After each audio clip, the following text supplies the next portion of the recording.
Okay, it's 9 o'clock. I'd like to call this meeting to order. The proceedings of this meeting will be recorded and made available on the internet. We can proceed now to item 1.2 of our agenda, which is roll call. Jesse Clark, our clerk, can you please call our roll? Thank you. Mayor Lamstead, are you present? I am present. Deputy Mayor Armstrong? Present. Councillor Franzen? Present. Councillor Fraybrook? Present. Councillor Cadigan? Present. For staff, we have Donna Taggart, CAO Treasurer. Present. Steve Brockbank, Director of Emergency Services. Present.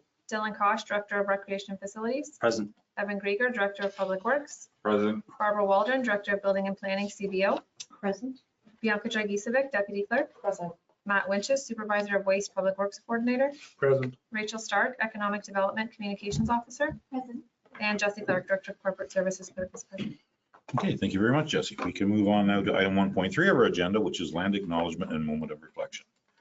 We respectfully acknowledge that Trent Lakes and Peterborough County are located on the Treaty 20 Mississauga territory and in the traditional territory of the Mississauga and Chippewa nations, collectively known as the Williams Treaty First Nation, which include Curve Lake, Hiawatha, Alderville, Scugog Island, Rama, Beausoleil, and Georgina Island First Nations. Trent Lakes respectfully acknowledges that the Williams Treaty First Nations are the stewards and caretakers of these lands and waters in perpetuity, and that they continue to maintain this responsibility to ensure their health and integrity for generations to come. We will now take a moment to reflect on these principles and our duties and responsibilities as members of council.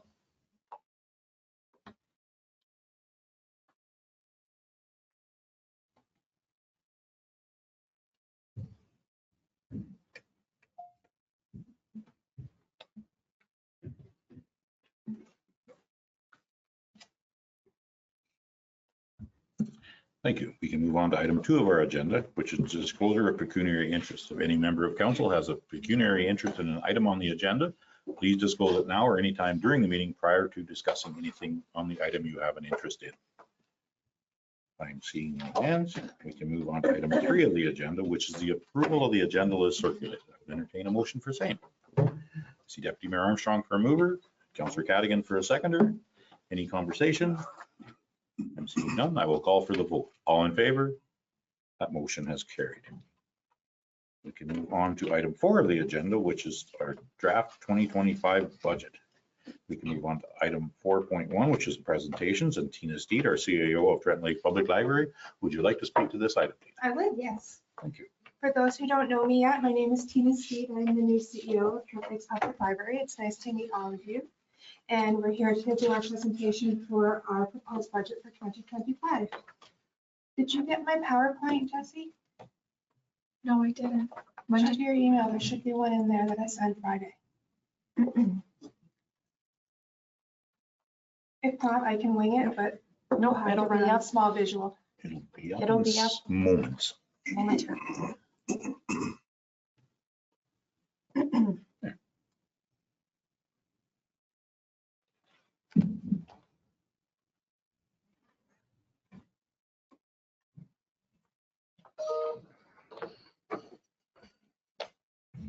Perfect. So I'll say next slide anytime we'll flip slides. So this is our projected budget for 2025 for the library. Next slide. We're going to talk about revenue first. For 2025, most of our budget lines will remain close to last year's estimates for revenue. Next slide. Thanks to the book sale this summer, bringing in more than we expected, we are estimating an increase of $1,200 for next year. We will be increasing our grant applications, already looking for opportunities that will allow us to create new, positive opportunities for our users. Next slide. Most importantly, we will be asking for the tax levy to remain at the same amount as last year for a total ask of $287,211, which is a 0% increase to council. Next slide. Many expenses lines are changed from last year's estimations. New slide. Travel expenses have been reduced by $1,500 as $2,500 is enough to cover all costs for our OLA Super Conference and possibly also Little Branches Rural Roots. This is a conference focused on rural libraries occurring in Perth, Ontario in May. Office supplies have been reduced $1,200 based on what was spent this year. This helped allow us to allocate $500 to postage. These funds will allow us to begin reciprocal lending for interlibrary loans, as currently we are only receiving books in for our users and not doing both sides of what is offered. The software licensing budget line has been increased substantially to allow the cost for the new website, which alone is $6,500. Next slide.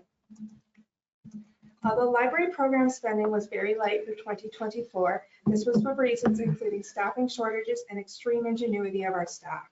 The coming year will see the number of programs at both branches increase exponentially, thus requiring the budget line to remain significant. Electronic books has been cut significantly due to a lower need seen in the coming year.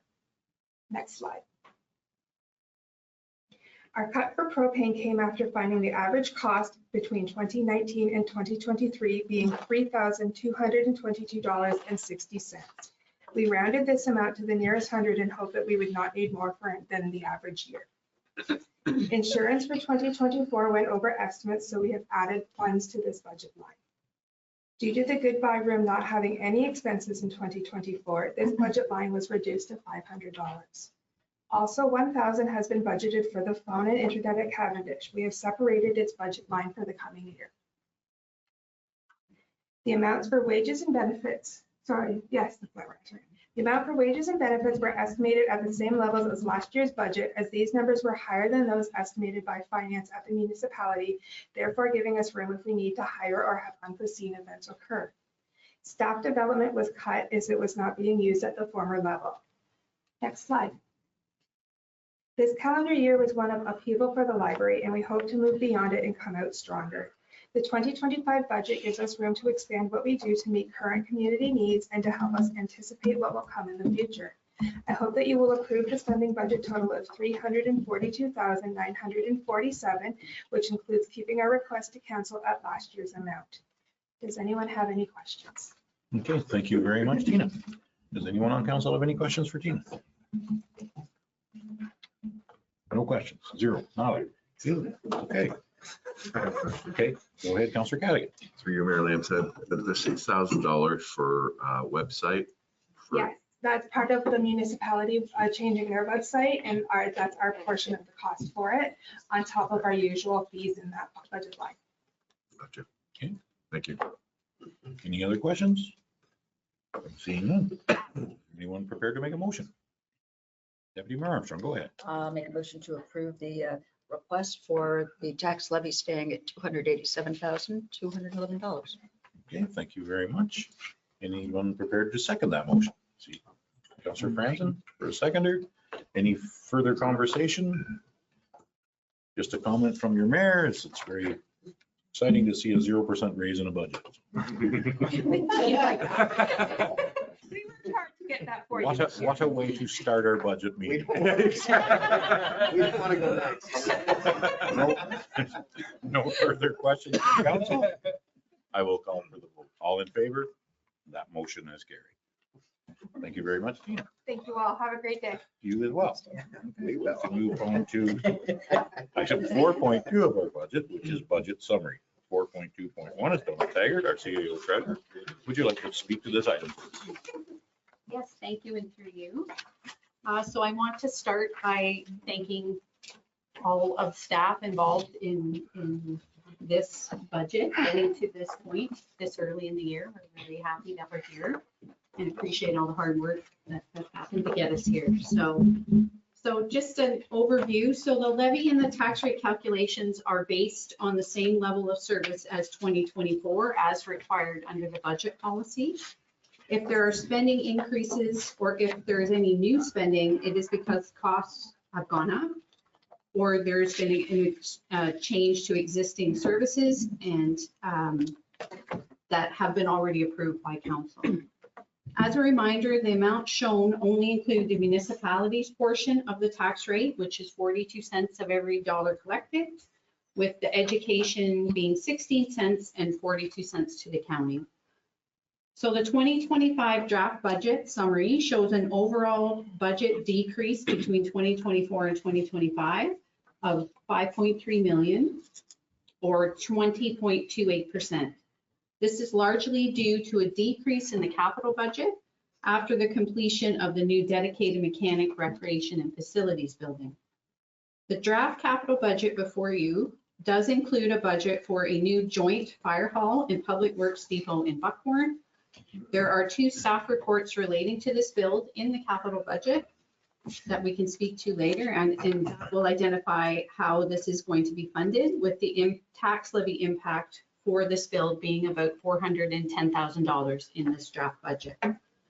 There has also been an increase in the wage portion of all budgets after the completion of a market compensation review for non-union staff and a new collective agreement with QP. The 2025 draft budget is also impacted by continued increase in legal budgets for all departments due to the combination of increased advice required and the switch in legal representation in 2023. The draft budget is also very much impacted this year by a substantial increase in the annual OPP billing between 2024 and 2025. This billing increased $351,416, or 21.72%, representing 3.21% tax levy increase alone. Although a portion of this increase was due to the 2023 year-end adjustment, the major driver of the increase is related to wages after the signing of a new collective agreement and the repealing of Bill 124. So the actuals reflected in the budget are largely up until November 7th, and there is still some pretty significant spending for the remainder of 2024 and audit entries to complete. There are also revenue entries to complete for reserve transfers to offset some of this spending. So the draft levy increase in this budget is, you'll see in this document, $445,955.09, or 4.07%, which would result in a tax rate increase of approximately 2.89% with the estimated assessment growth. So should council approve the additional council or staff request shown on the next page, the levy would increase 8.93% with a tax rate increase of 7.69%.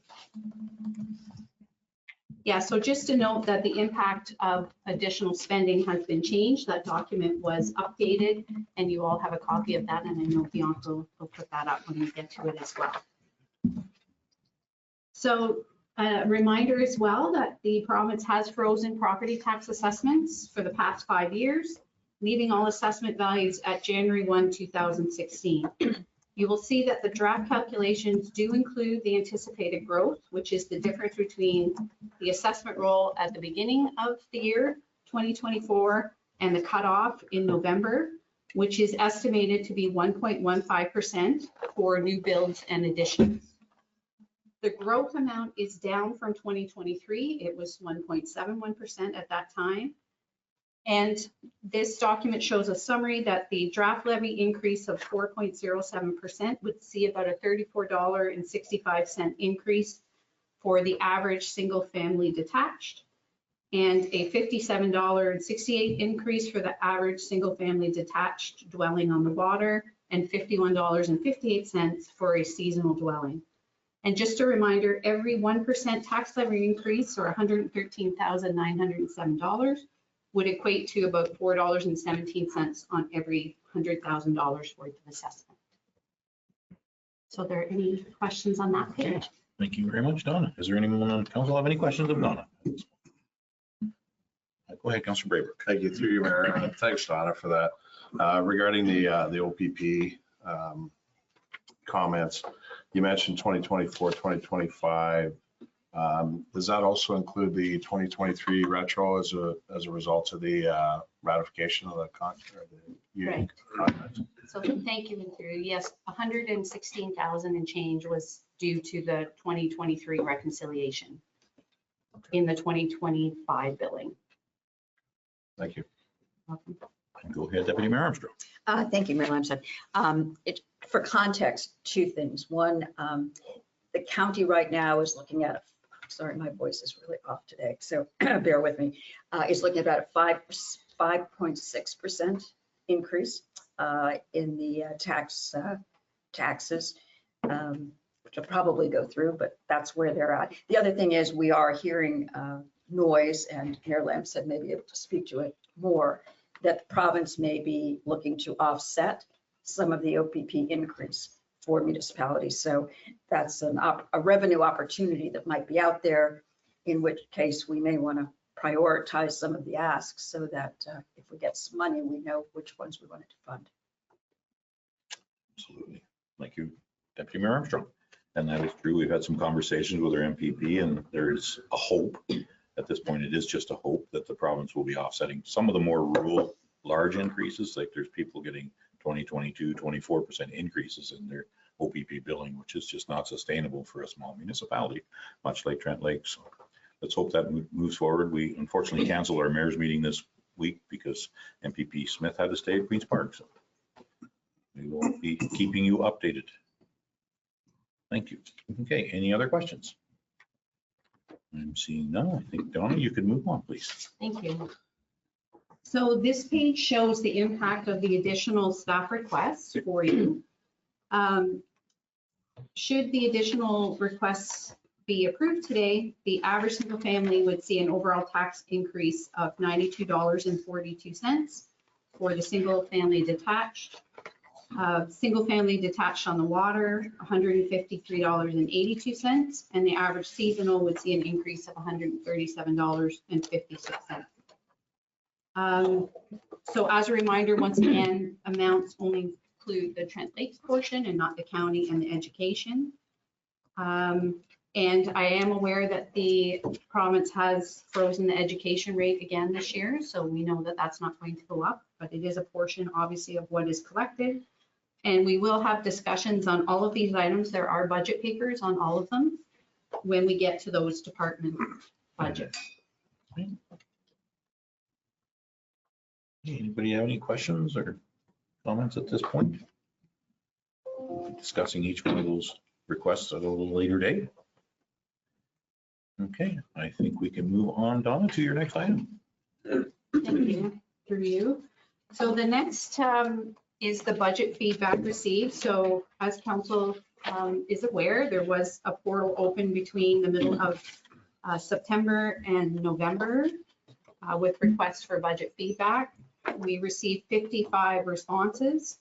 And once again, a pretty even split in feedback that property taxes only be increased to maintain services and reasonable increases as opposed to cutting taxes and reducing services. So I have provided, or Rachel actually has provided, all of the feedback received for you. So we're here certainly to answer any of those questions or receive any council feedback if there's anything in there that you would like to discuss. Okay, thank you very much, Donna. Does anyone have any questions or comments about the public feedback? I think it's pretty much where I thought it would be. The general age of our population that responded was getting to my age group. I don't like to admit that. It's good. Nice to see so much feedback. Go ahead, Councilor Braber. Thank you, through you, Mayor. Am I correct in counting the amount of people that provided feedback? Was it 54? 55. 55, was it? Okay. Thank you. Okay. Any other comments or questions? Just Oh, one Councilor Trent, go ahead. Sir. I believe that's down from the last time, Donna. Yes, I believe it was 73 last time. Okay. That's a disappointing number, and I don't know how we can make any conclusions from that survey with 55 people participating. I wonder what value the survey has. It takes staff time and it costs us money, and I honestly, I think the feedback's important, but I don't know if it has to be done with survey form. Okay, thank you very much. Councilor Franzen, any other comments or questions? I'm seeing none. Thank you very much, Don. We can move on now to 4.3 of our budget, which is capital, and 4.3.1 is Donna Taggart, our CIO treasurer. Would you like to speak to this item, please? Yes, thank you for you. I wanted to also let council know all of the budgets do have work plans that are prepared for you. So just a reminder, the work plans don't always reflect everything that's done daily, and they can be very much impacted if there's additional work that's assigned throughout the year, but we try to provide you with the work plans, and those should include any strategic items that are included in any of the plans approved by council in the implementation plan.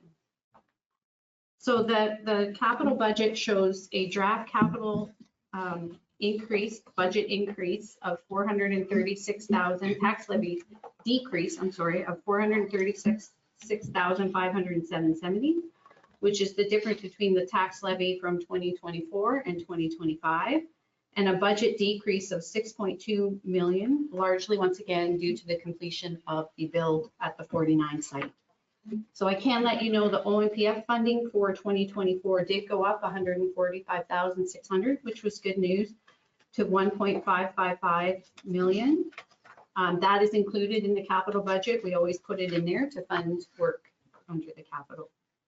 So there is also a commitment from the province for OSIP funding, which has to be used towards renewal and rehabilitation of critical infrastructure.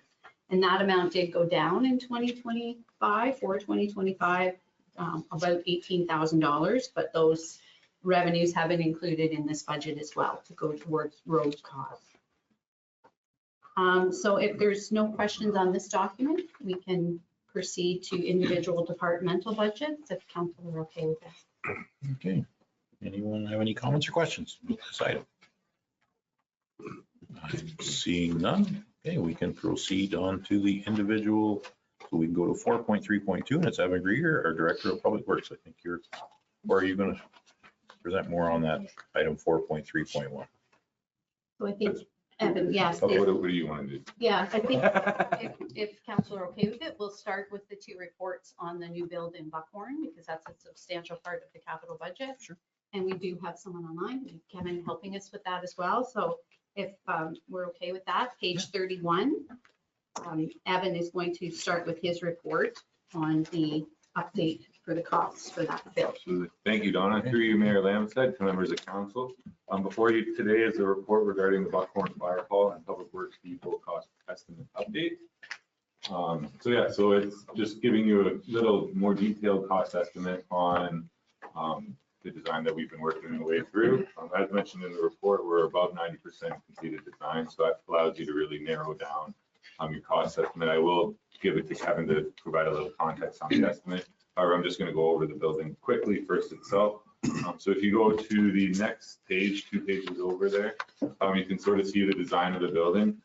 So this is sort of the design we've been speaking about throughout the process. So there's 3 double bays for fire, as well as 2 double bays for public works and 1 single bay. So there you can see sort of the front layout of the building. So your fire hall would be on the right. So that's your 3 double bays.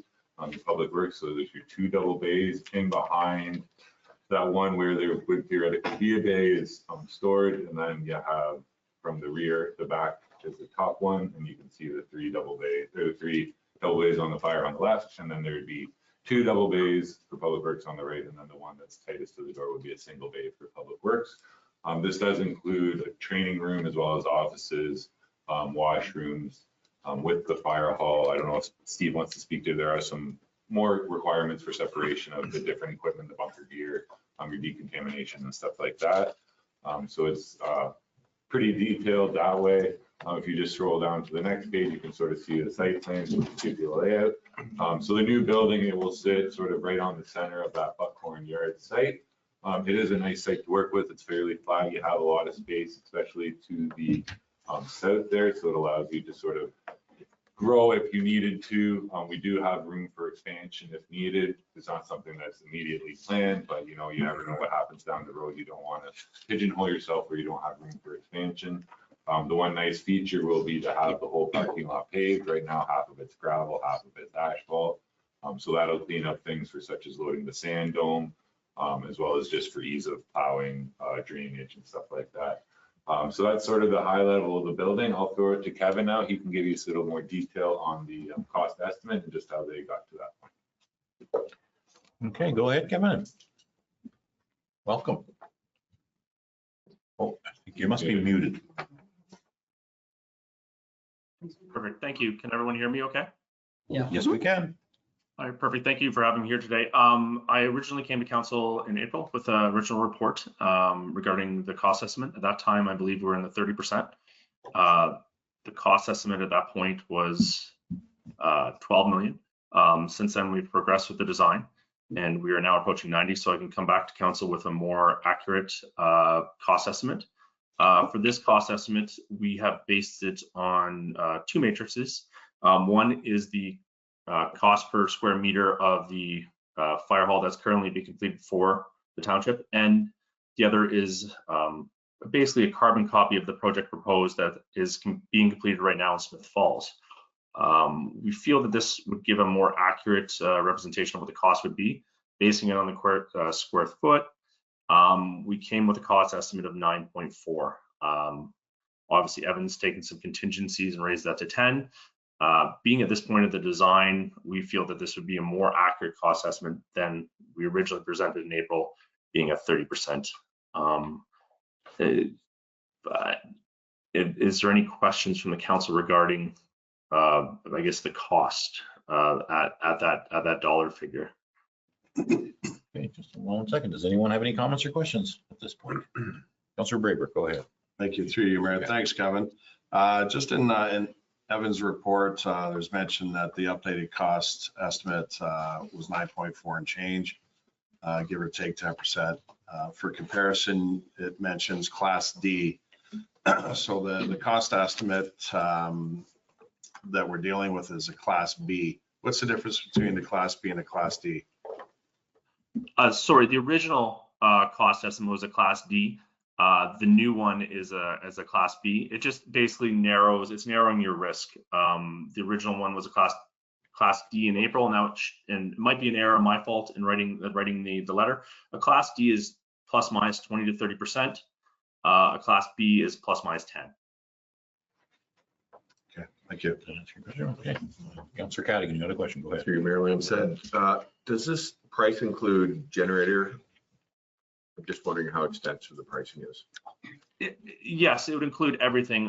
For emergency services building, a generator is, I believe, mandatory based on it being an EMS building or a, I'm trying to think of the correct term, but basically any of your emergency services building has to have a generator. This would include a generator in the price. And earthquake proof as well? Sorry, could you repeat the question? Would this building also be earthquake proof?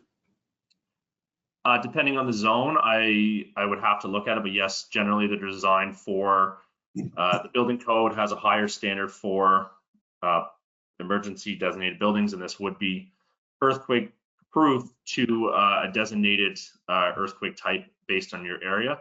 I would have to ask the structural engineer.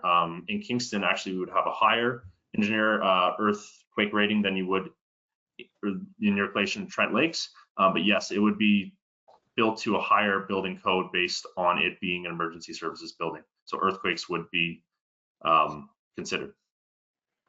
Thank you. I think a term like more resistant would be better than proof. Thank you. Any other comments or questions? Go ahead, Councillor Francis. I remember there was some discussion about an ambulance bay being included in this project. I believe at the time, Steve, the fire chief, did discuss renting a portion of the station to the EMS services and using it as a long-term cost savings. But maybe Evan would be better to speak to that, or if Steve's present. It doesn't change the design internally on my part, but believe it was a long-term cost saving plan for the township. Okay. Did you want to speak to that, Steve? Or? Sure, yes, through you, Mayor.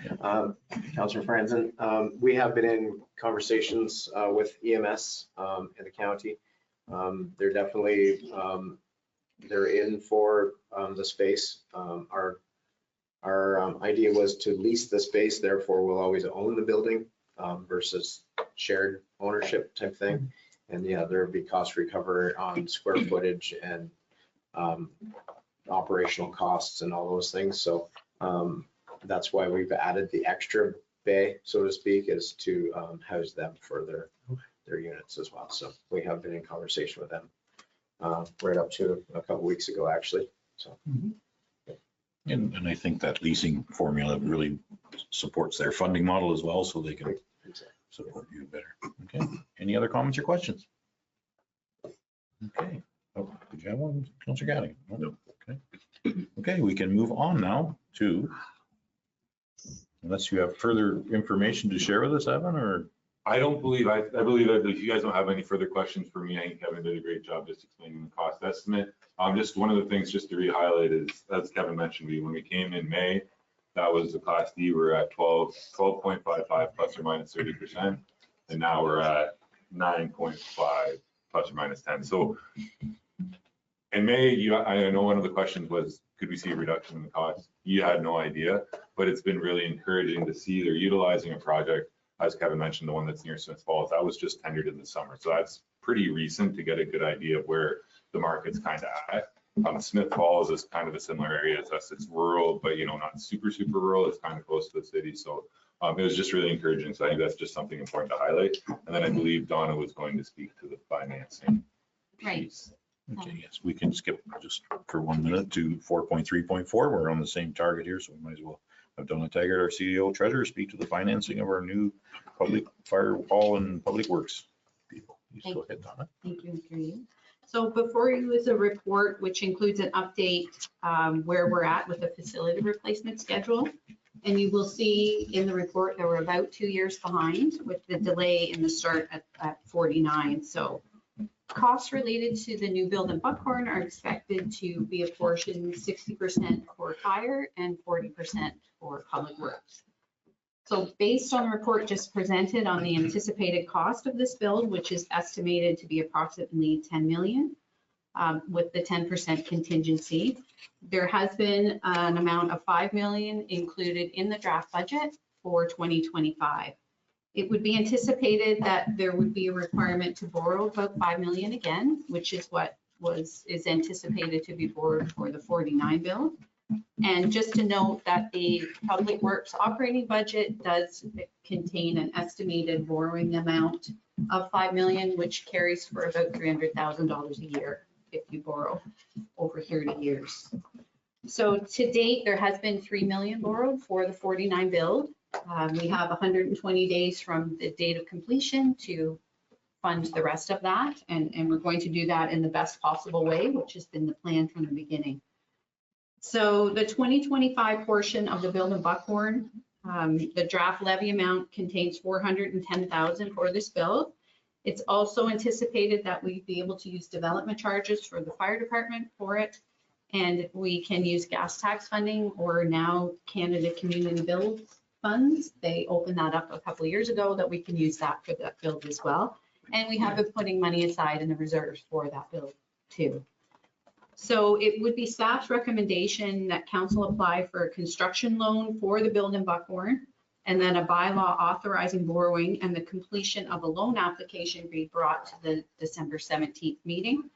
So construction loans are really just an optimal way to borrow because it allows you to borrow when you need it and you only pay on the amount you borrow at that time, and just allows us to really come up with the best possible way to fund it with some borrowing, reserves, gas tax, development charges, and any grants that we'd be able to get that aren't typically there for these types of builds, unfortunately, but we can continue to try. So yeah, the report today, I would be looking for council direction on whether they would proceed with applying, or direct staff to proceed with applying for construction loan and bringing that back to the December 17th meeting. Thank you. Okay, thank you very much, Donna. Does anyone have any questions? Go ahead, Councillor Franz. Just a fairly broad question. Is it anticipated that the Galway and Cavendish fire and roads buildings would be pushed off further down the road? Yes, through you. The report does contain the timelines for those, and everything is pushed about 2 years at this time. Okay, thank you. Any other comments or questions? Go ahead, Deputy Mayor Armstrong. Thank you, Mayor Leinster. Thanks, Donna. Build on Councillor Franzen's question. I think that's the first time we've heard the 2-year push out, 2028, 2030. And I think that might be a discussion for council at a future meeting, because obviously there are implications for our communities and for the public. So I think rather than just spring that on us, that everything is 2 years delayed, we ought to have that discussion and talk again about priorities. So I think that's something council needs to discuss and weigh in on. The second thing is, what about the office expansion? Right. Where is that in the mix? I haven't heard anything about that. Yes, so thank you and through you. So first of all, the build at the 49 site, I have put the timelines in there. We had originally planned to start that build in 2021. The drawings were being done. So we did have to come and delay that build at that time. We came to council just because the cost had come in so much higher than anticipated. Some struggles with the design documents coming in and that type of thing. So, you know, that does have a trickle effect. Obviously, council can have that conversation down the road for sure and look at still, you know, keeping the same timelines, what that would do. As far as the office addition goes, we need the space, absolutely. The estimate for the increased space here came in about $3 million, I think, as you recall, which was much higher than we thought. But we have had some really good conversations lately with the recreation and facility staff moving out downstairs. We think we've rejigged everything that we can fit.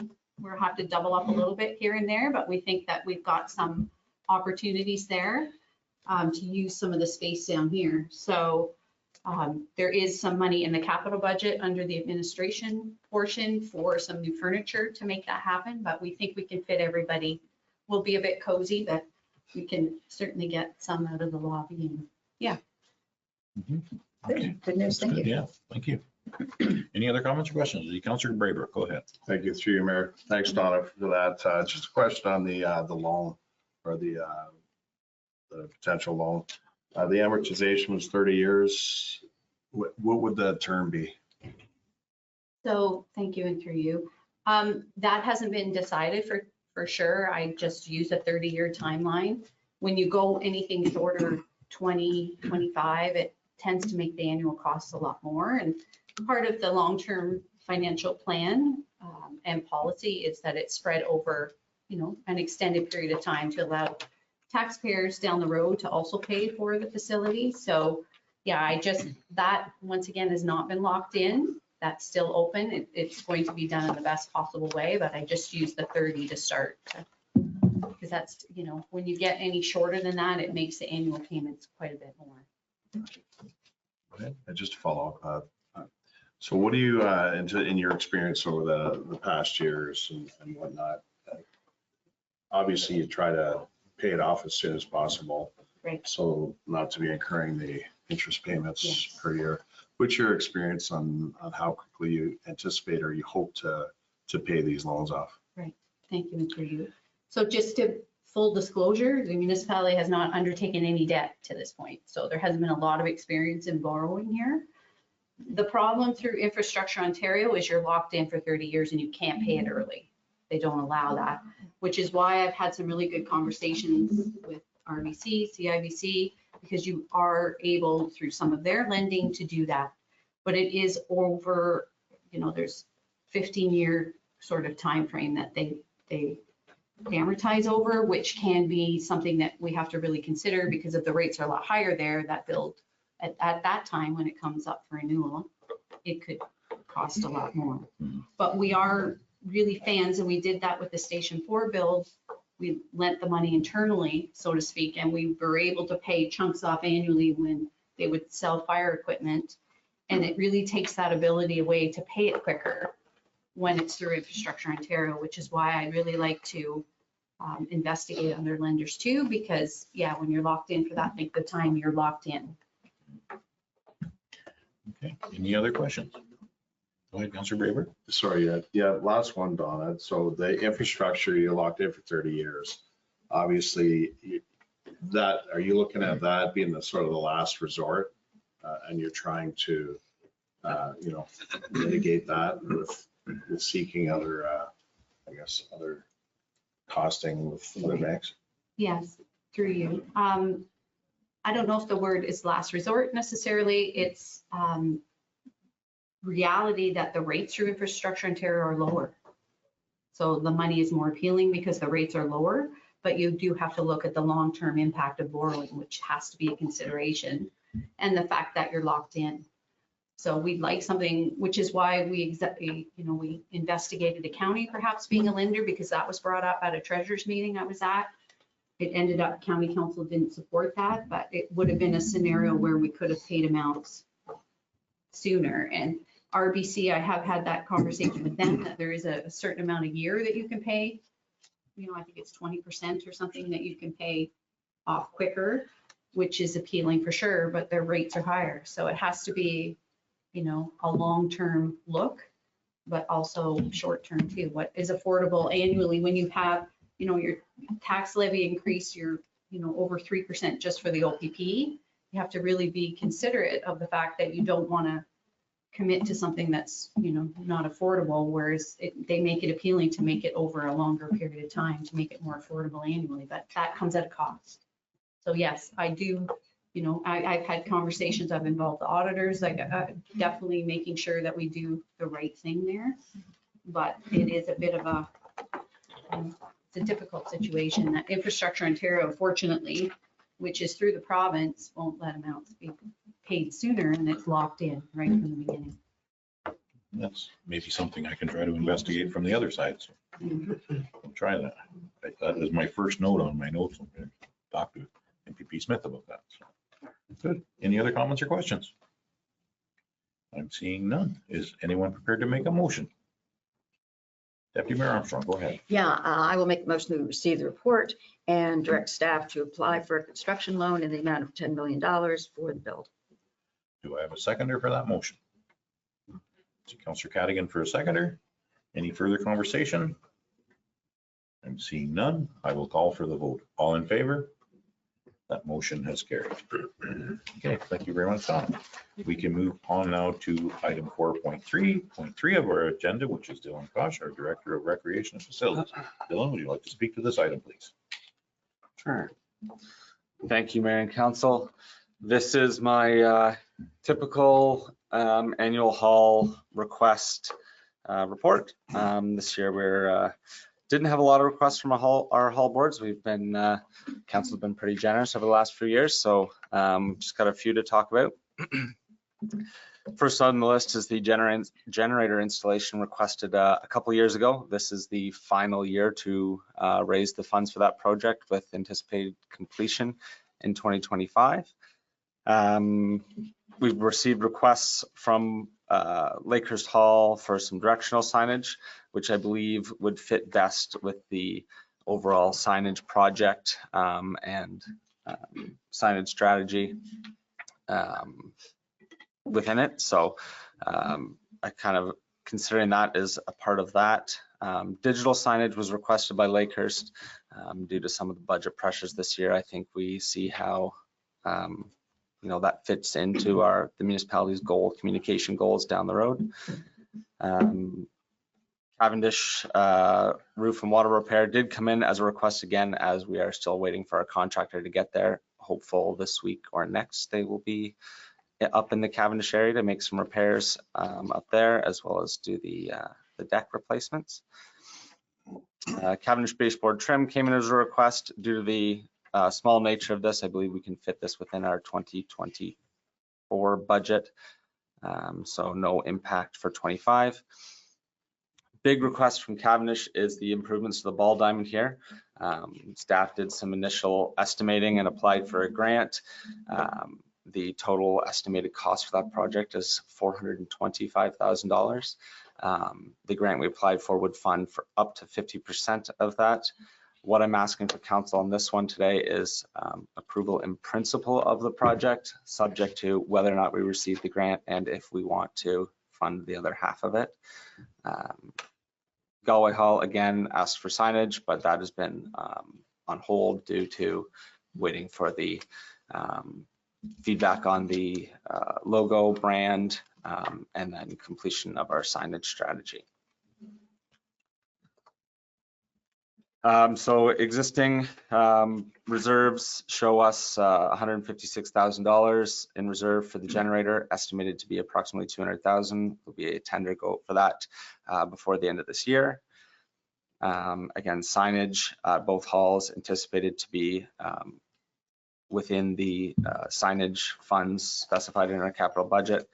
and the remainder of the Cavendish Ball Diamond to be a budget increase subject to if we get the grant and if council is accepting of those values. If there's any questions, I'd be happy to try to answer some. Okay, thank you very much, Dylan. Anyone have any comments or questions? Go ahead, Councillor Francis. I just have a question on the signage on Galway Hall. I'm kind of surprised that it's 15,000. It's not illuminated sign or anything there. Yep. Sorry. That's being requested. Yep, through you, Mayor, to Councillor Franzen. Yep. That also includes the Hall Board requested signage out at Galway and 121 and at Crystal Lake and Allen's Alley, I believe. Okay. And then signage on the fencing on the building itself at Galway. So there's like those three signs. Yeah. No, I that are understand. included. Okay, thanks for clarification. Any other questions? I see Councillor Cadigan first and Deputy Mayor Armstrong.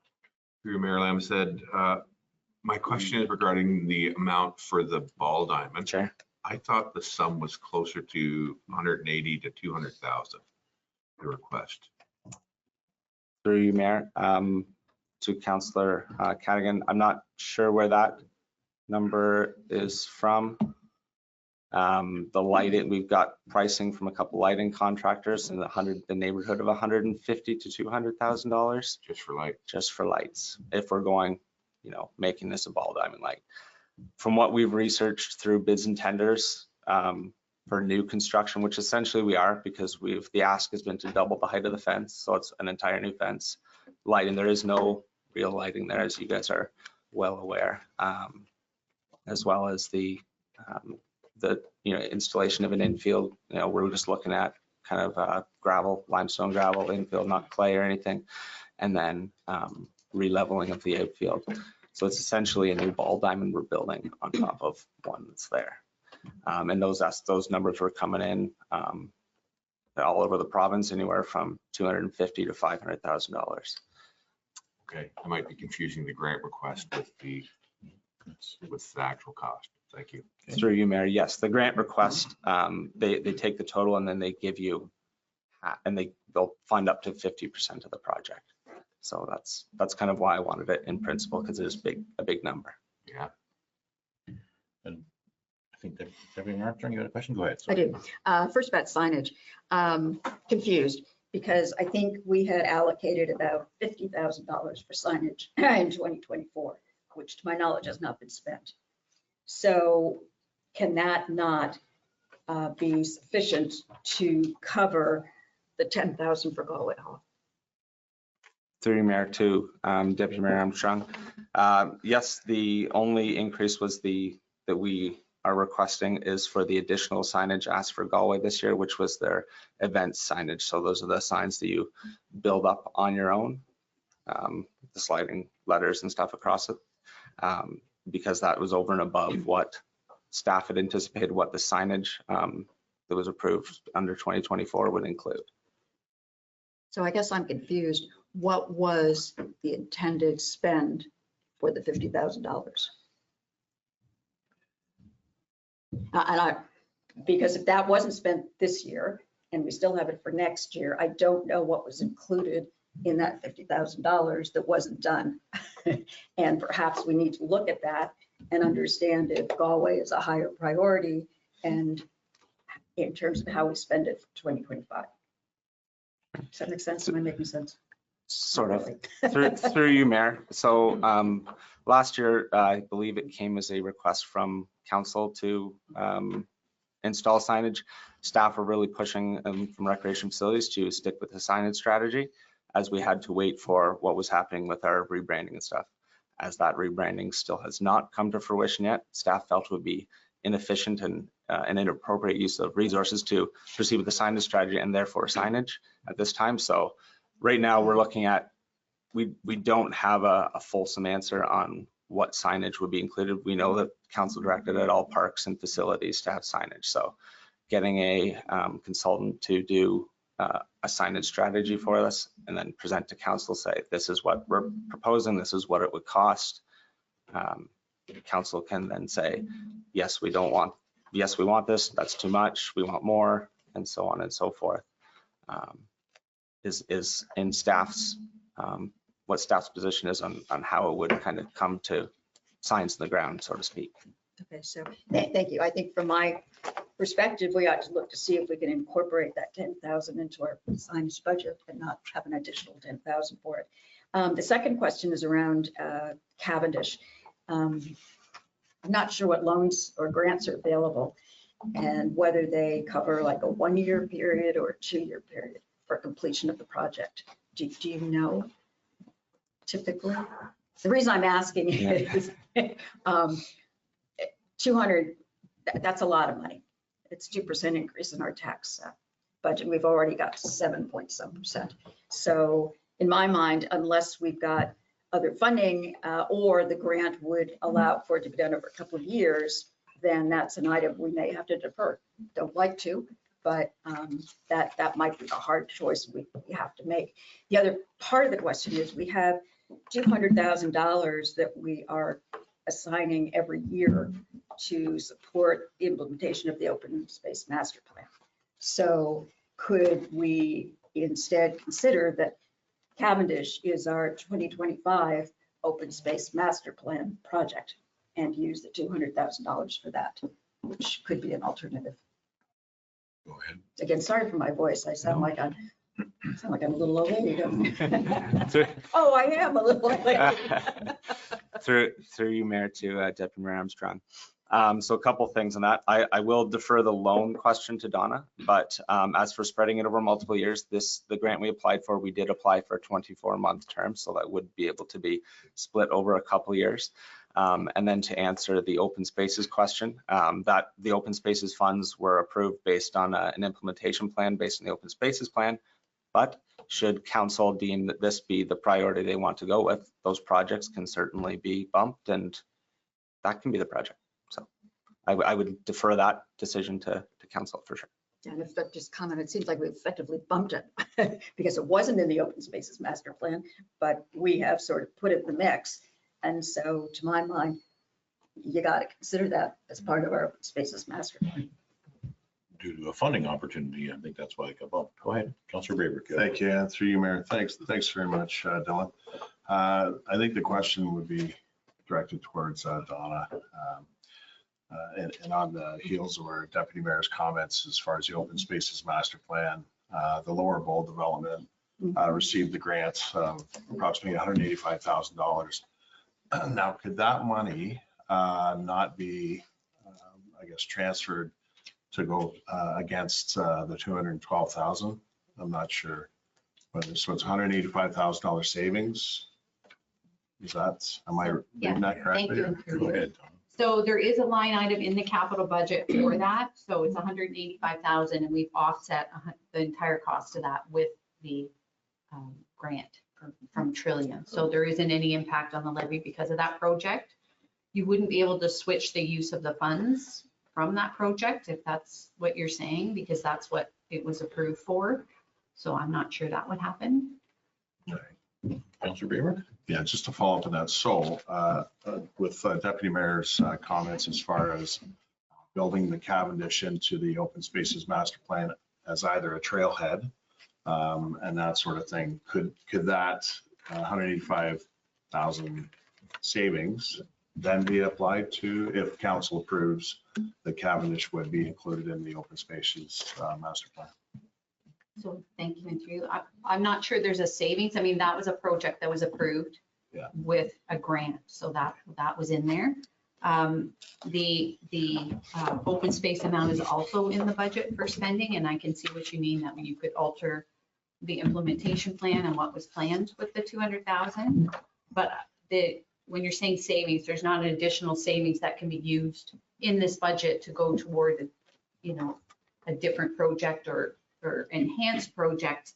That grant is for that project at the Lakers Bowl. Right. I think Dylan has a comment. Through you, Mayor, to both Councillor Blake. I'm not sure what your meaning is. I think we originally raised funds for the bowl and then we got a grant down the road. So I don't know is that what you're asking, is if the funds that we raised originally, but now we're not using the funds? Yeah, through you, I guess what I'm asking is, I think we approved 200,000 a year for 3 years for the open Correct. spaces. Yeah. And the lower bowl was basically the first big project. And then a grant was obtained. So it was 200,000 was already allotted for that. So which leaves us 400,000 remaining. Mhm. So the 200,000, because of the grant, is now put back in the kitty, and it's replenished it to 600,000 minus 15,000. So that's what I'm asking, is if now that money is now accessible, I know it's not a save, I'm not saying savings, but we've allotted it. It's an expense, but it's an expense that we didn't have to spend on the lower bowl because of the grant. Right. So anything unspent, and that's when I came to recently at a council meeting, anything unspent from this year will go into reserve. So I can't off the top of my head remember how we raised the money for that. If that was the entire, I think it was the 200,000 for your open spaces, which was the commitment. Yeah. So it wasn't a special amount above the 200,000, it was the 200,000. So anything unspent would go into reserves that we could use and we could look to offset costs for. But the 200,000 definitely was the amount budgeted for the Lakers Bowl, and then we ended up getting a grant. So for this year, we haven't done our final. I'm sure there's some spending there that you've done. So anything we haven't and anything we've raised will definitely go to reserves and we'll look to bring out. But at this stage, it's hard to know the amount because I don't know what, the consulting fees and that to date for that project. So, yeah. And there is an opportunity likely for more grant funding. You never know for ball, like sports and stuff like that. There's grants going to come available, I'm sure. Councilor Friendly, go ahead. Yeah, through you, Mayor, I think I need some more information about the usage of, what the usage of that facility would be before we would commit $200,000. Through you, Mayor, to Councilor Friends, and we can certainly reach out to the local board and get us to provide us some details on what the usage is like there. Yeah. I wouldn't like to see spend that money on the facility that's used once or twice a year. I can give you some information on that. It's used daily almost all summer and spring and fall. Not a lot of people, but it is definitely used quite often. For just running around, kids playing and people playing baseball and that sort of thing. Okay, any other comments? I see Deputy Mayor Armstrong, go ahead. Yeah, I don't know how to move this forward, but I think what I'm hearing is if we were to go ahead with this, that we would fund it through whatever's remaining of $200,000 that wasn't spent this year from the Open Spaces Master Plan, plus some portion of this year's $200,000 Open Spaces Master Plan. So that would be my proposal. I don't know if it's a motion at this stage, but if we move forward, that would be how we would do it, and we would not incur any additional taxpayer burden for it. Does that make sense to our staff? Okay. Okay. Any other comments or questions? Councillor Cadigan, go ahead. Through your Mayor, the police building deck that's being replaced, we had talked that we're just going to put stairs there because we're going to be rebuilding the fire hall. But now that it looks like it's pushed back 2 years, are we going to do a ramp and deck like was there before, or still with just stairs? Through you, Mayor, to Councillor Cadigan, still just stairs. The building itself isn't accessible. Like the doors aren't wide enough. There's not openers. There's not accessible washrooms. So to build an accessible ramp for the facility would, it'd be probably more than the building was worth initially. So, for probably the usage, it was probably best to just accommodate anybody needing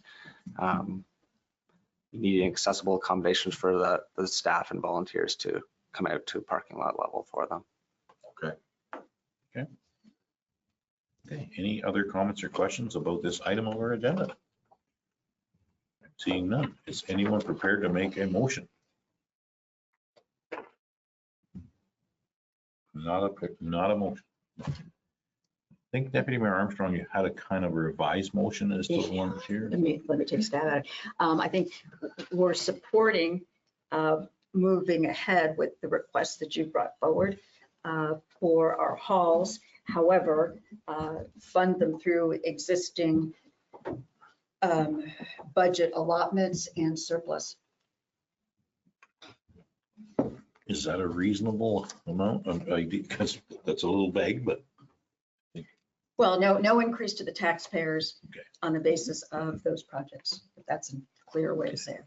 And then you decide how. Thank you. do I have a seconder for that motion?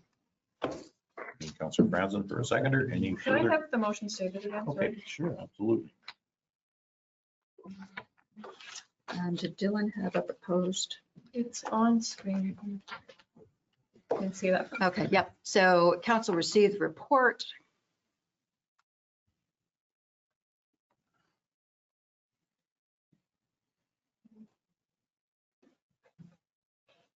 So you're already approved, you're suggesting we approve the budget request for 10,000 to be funded from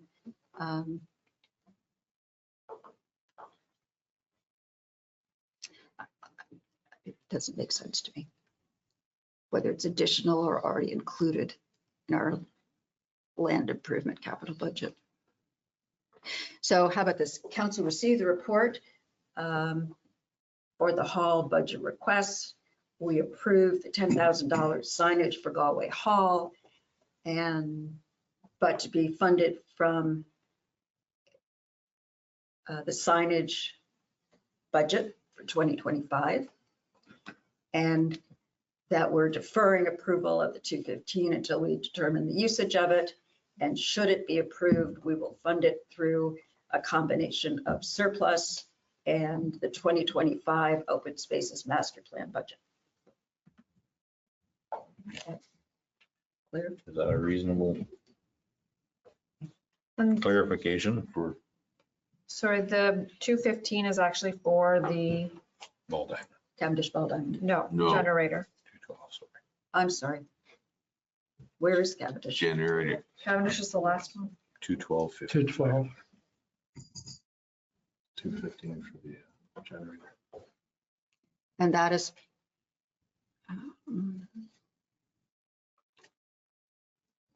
Sorry. Perhaps I can provide would be clarification. good. My understanding is that the $10,000 is an additional budget request. The 215,000 is approving the use of the existing budget for those projects. And the 212 was to bring back funding options.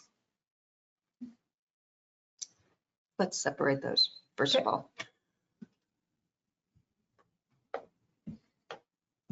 So the additional $10,000 for signage is to be funded through the existing signage budget for 2025. Do you want And- a separate motion? Yep, that's fine. Okay, we can do that. So we can do that as a motion. Councillor Franzen, are you okay with Yeah, still seconding I'm- that first short motion? Yeah, I'll Okay. second the first one. Okay, so any other conversation about the $10,000? Seeing none, I will call for a vote. All in favor? That motion is carried. Now, can we try the second part of that?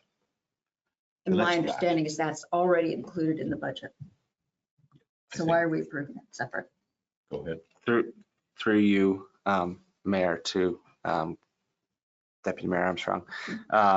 So $200,000 is the estimated cost for the generator. 156 of that is from reserves, with 48,000 to be included in the existing budget.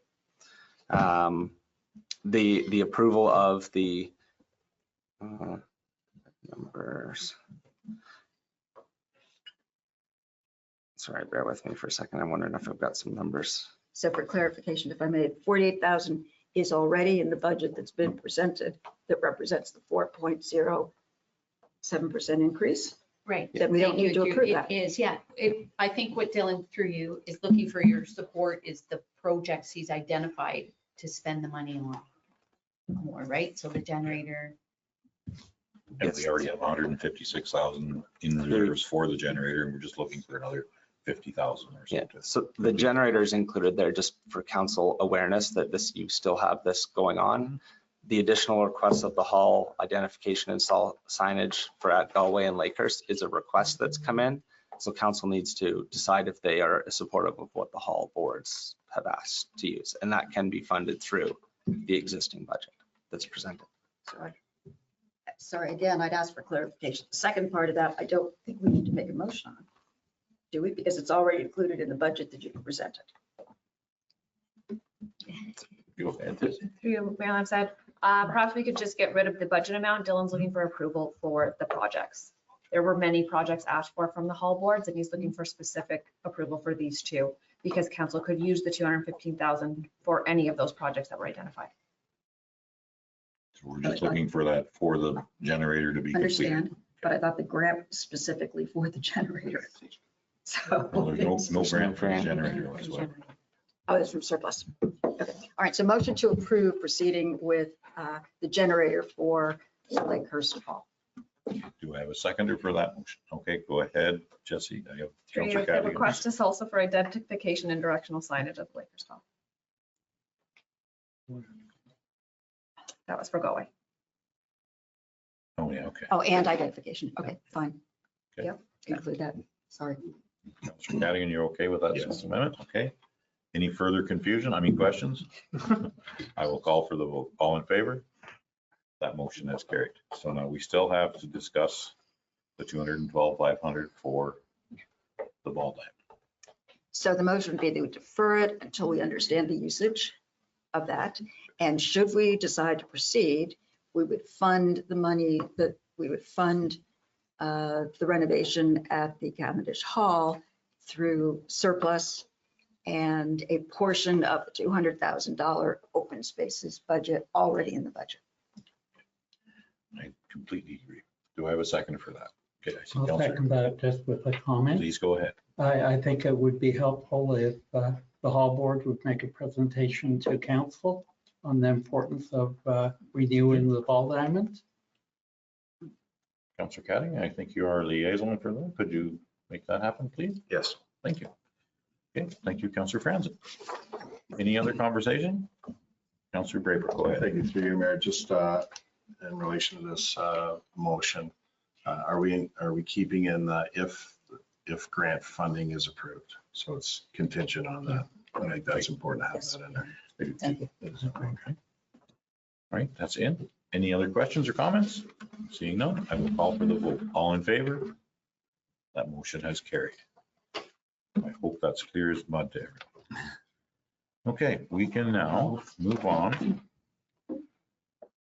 to item 4.3.5 of our budget, which is Dylan Gosh, our Director of Recreation and Facilities. Dylan, would you like to speak to this item as well? Through you, Mayor and Council, I'm going to muddy the waters again here because the numbers in this report are now no longer accurate. I have more accurate numbers. That's fair. So council directed staff earlier in the year, don't have the date in front of me here, August 6th, sorry, to investigate parking at Odenang. So I've approached an engineer. We've got a preliminary design, which in a second here, I'll get Bianca to throw up on the screen. There's a couple options have been, oh, never mind, they're up here now. So this is one option to just come straight along where the general store is. We get about 15 spots. There's been a cost estimate for it in the neighborhood of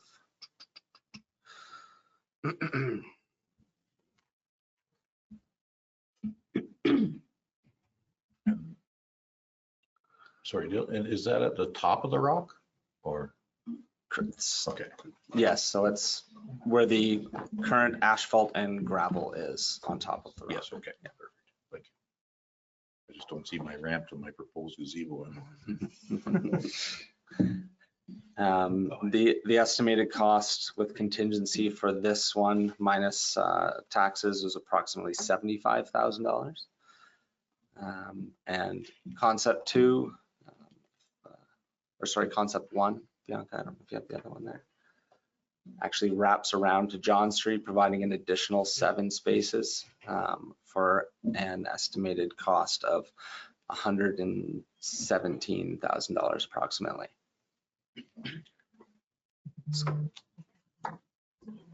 Yeah, so there's currently in the presented budget $150,000. Those cost estimates don't include the design and contract admin for the project, which we do have an estimated cost. I think it's in the neighborhood of 10 or 15 grand for that, plus a little bit of contingency there. So depending on, personally, I would recommend going with the additional spaces that loop around to John Street. I don't know if the Director of Public Works has anything that will impact snow removal or anything on that part. But, parking's tight in Buckhorn. So I think the more we can put in, the better off we're going to be. Very true. Did you have any comments about that? No, through you, Mayor Lamb, members council, just to give you a high level of John Street. So part of John Street already has parking spaces. I don't know what there's three or four, something like that. So we're already not plowing that whole lot because it's deemed a parking lot, so we don't plow the whole thing. So there's some removal, no impact there. It would be something to keep in mind if we do intend for these parking lots to be plowed over the winter, that we should, incorporate room for snow storage and stuff like that. Because that does become a factor, especially if you get multiple snowfalls. I know the existing Odenane parking lot, it wasn't really planned for snow removal, so it becomes an issue when you do try to do snow removal. So that's just one thing to keep in mind. But if they're just going to be summer lots, no issue for me. Okay, thank you for your comment. Okay. Anybody have any questions? Go ahead, Deputy Mayor Armstrong. Thank you very much. Just kind of like Councillor Franzen's question earlier. We already have spaces by the church that we've upgraded. We have spaces across from Pizza Oloro, which belong to the municipality. We have space up by BCC. The signage is terrible in letting people know that it's public parking. Do we need additional space if we were to fully utilize a space that's already there? Through you, Mayor. I find, through our observations is that our lots are always full in the summertime, with the exception of the BCC lot. In my opinion, on the BCC lot, it is too far away. I don't think it'll ever be effectively used. We could have a big 4-foot wide green sign there that says free parking, and I don't think it'll get used as well as we wish it would. Right? There's hundreds of spots there, that's for sure, but it's, between 1 and 2 kilometers from the downtown core, from the park where people want to be in our society today is unfortunately not that ambitious, I don't think. Space. Just a comment, I mean, in the city, people park that far away. It's no big deal. It's a complete different mentality. So it's a bit astonishing that we have to accommodate people that, aren't willing, and some are not able. I certainly acknowledge that, but I don't know.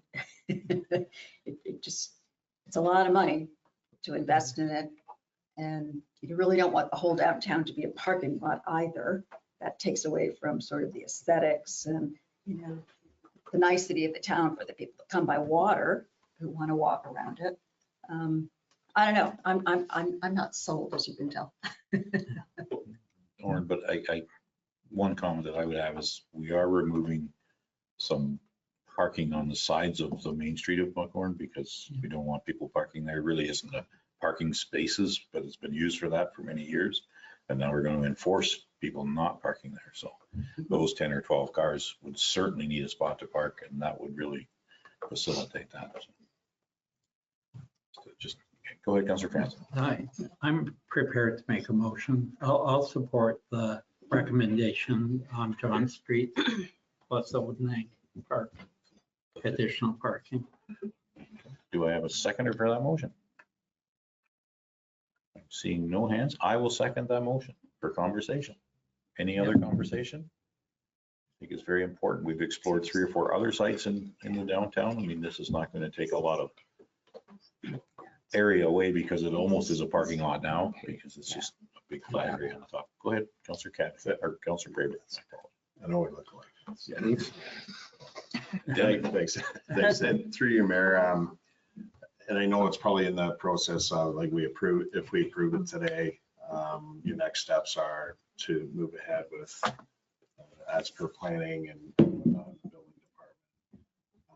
Does notification obviously go out to the variety store that's currently there? Through you, Mayor, to Councillor Baird. Yeah, we would need an agreement with the variety store. Our lot, unless we only use the John Street entrance to it, if that's the concept that we go with, I would suggest we get an agreement to be able to enter in for our parking people, visitors, to be able to enter in off of their entrance off of Lakers Road, as well as the John Street side. Deputy Mayor Armstrong, go ahead. Just throw this out for consideration. I would prefer to defer this to 2026, given that we've got a $350,000 hole that's been created by the OPP costing this year, unless we get relief from the province, in which case I think we ought to come back to these that we're deferring and prioritize them, so that if we get additional funding, this might be priority one and we don't have to debate it. So my preference would be we defer it unless we have additional funding. Well, I think that But I is, know there's a motion on the floor. I'm just throwing that it is out. very likely. Okay. We have a mover, we have a seconder. Any other conversation about the parking lot? I'm seeing none. I will call for the vote. All in favor? That motion has failed. Okay. Is anyone else prepared to make a motion about this item? Go ahead, Deputy Mayor Armstrong. Yeah, a motion to defer it until 2025 unless we get additional provincial funding, and further that we come back to deferred projects to prioritize them at the end of this meeting. Do I have a seconder for that motion? See Councillor Braver for a seconder. Any other conversation? I'm seeing none. Oh, go ahead, Councillor Braver. Thank you, through you, Mayor. I agree with Deputy Mayor Armstrong's motion. And I look at it as there is the proposed parking, although it would be as organized and structured as you've laid out in your diagrams there. There is existing structure to take some of the pressures off the new no parking hatchings and signs and whatnot that would allow us to defer it and then have a more fulsome analysis of it regarding grants and whatnot and provincial funding and that sort of thing. So I recognize it as we're not saying no, we're just saying let's wait. We've had other budget pressures, as Deputy Mayor alluded to with the OPP expense. So that's my reasoning for support. Okay, thank you very much for that. Any other questions? Seeing none, I will call for the vote. All in favor? Oh, did you have a question? Sorry. Sorry, just wanted to confirm defer till 2026. I'm sorry. Yeah. Thank Yeah, you. the years are packing up quick. Okay, that's, everybody okay with that? Yeah. 2026, okay. I will call for the vote. All in favor? That motion has carried. Okay. Okay, now we can move on to item 4.3.6 of our agenda, which is Dylan Koch, our Director of Recreation Facilities. Would you like to speak to this item, please? Thank you, Mayor and Council. You guys are going to get sick of hearing from me here soon, I think. Never. Before you have a request that was brought I think back in 2019 for the purchase of a tractor backhoe.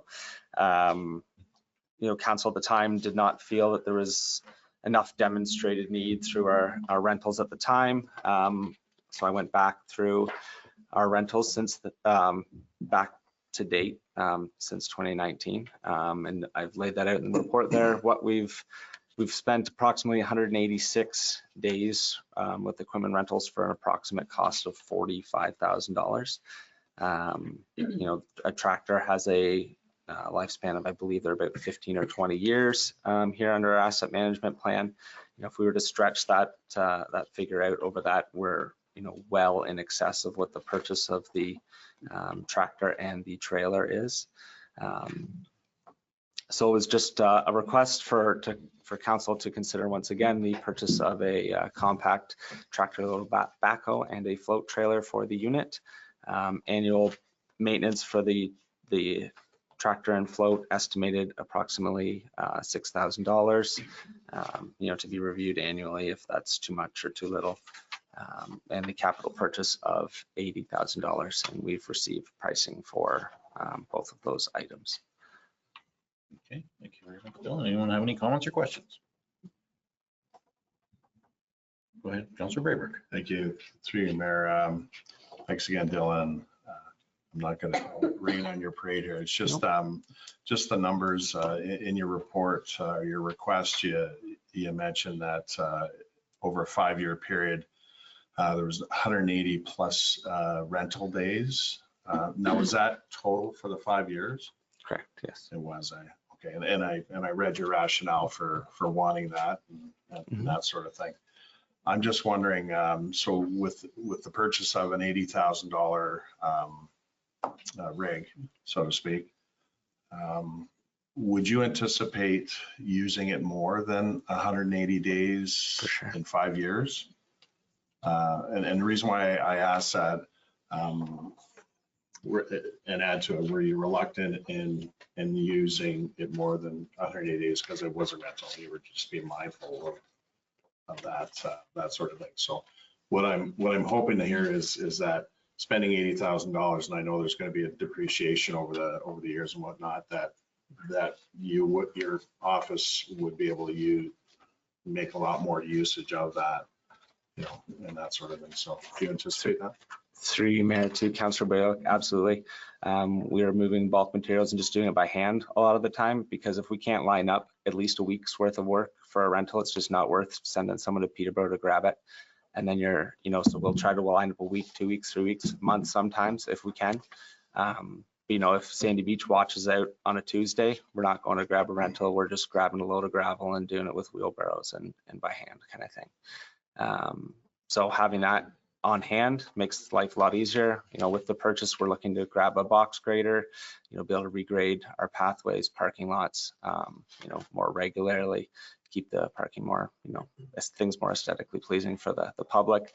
Moving, large trees that we've had to remove, becomes a lot easier if you've got a piece of machinery to lift it, throw it in, saving backs and stuff. So absolutely would be used more than the 186 days we used over the 5 years. Okay, Just follow through you, Mayor. So the 6,000 as well per year. So that's if you're working into the 5-year average, $30,000. As far as the equipment itself, how long do you anticipate you purchase it for 80,000? What's the sort of longevity of the lifespan of that?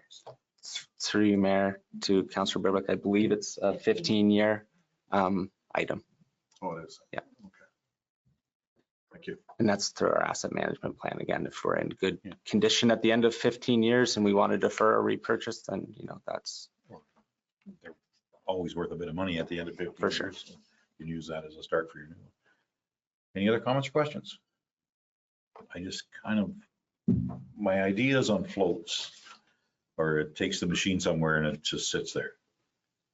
Could the dump trailer that you're asking on 4.3.7 not be just a bit larger and use that to float it, then take it and do whatever you want, then come back and float the machine later?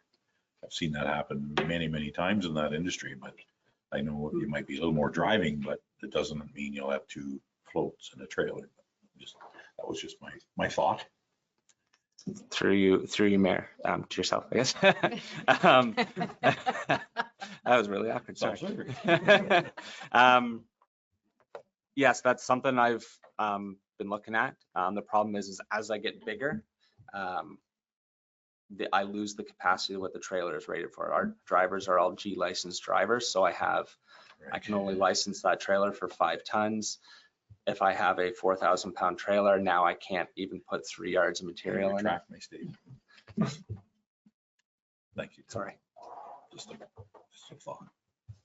Go ahead, Deputy Mayor Armstrong. Yeah, I have no understanding of the logistics that you're talking about, so I'll leave that to the experts. I think I'm going to be a fiscal hawk today because I don't want to see our tax rate go up more than 5% or something around that. So while I support this idea, I think this is not the year. I think we rent for 1 more year and then we relook at it last year when hopefully we don't have the same kind of pressure on our expenses. 'Cause we can do it by renting. So it's not that we can't do the work. I understand the advantages where you don't have to consolidate work and go pick it up and all of that, but $10,000 versus $98,000, I think this is the year to rent. Thank you very much. Any other comments or questions? Go ahead, Councillor Braber. Through you, Mayor, to add to Deputy Mayor Armstrong's comments, I agree with the Deputy Mayor's comments, but I also see the value add to having that equipment and improving our services to our constituents, our residents. And not only that, less wear and tear on your staff as far as wheelbarrow, that sort of thing. I've always had an issue trying to pronounce wheelbarrow. So to throw an ing on the end of that was tough.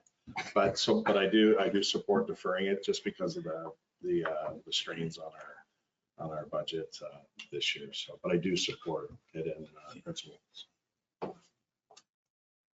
Thank you very much for your comments. Any other comments? Go ahead, Councillor Franzen. Yeah, through you, Mayor. You mentioned that you rent out of Peterborough. Caucasian has rentals where they have high-os and that as well. I've rented there and their equipment seems to be pretty adequate.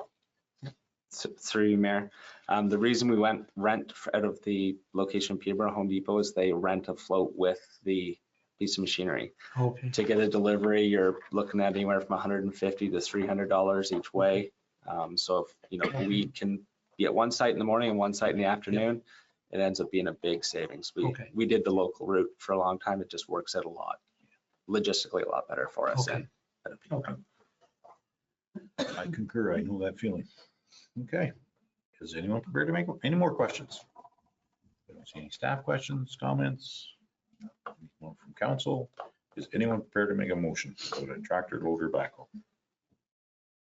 Councillor Braber, go ahead. I'll try to take a stab at it, that we defer this request to the 2025 budget, 2026, right? 2026 budget to be brought back from our Parks and Rec director.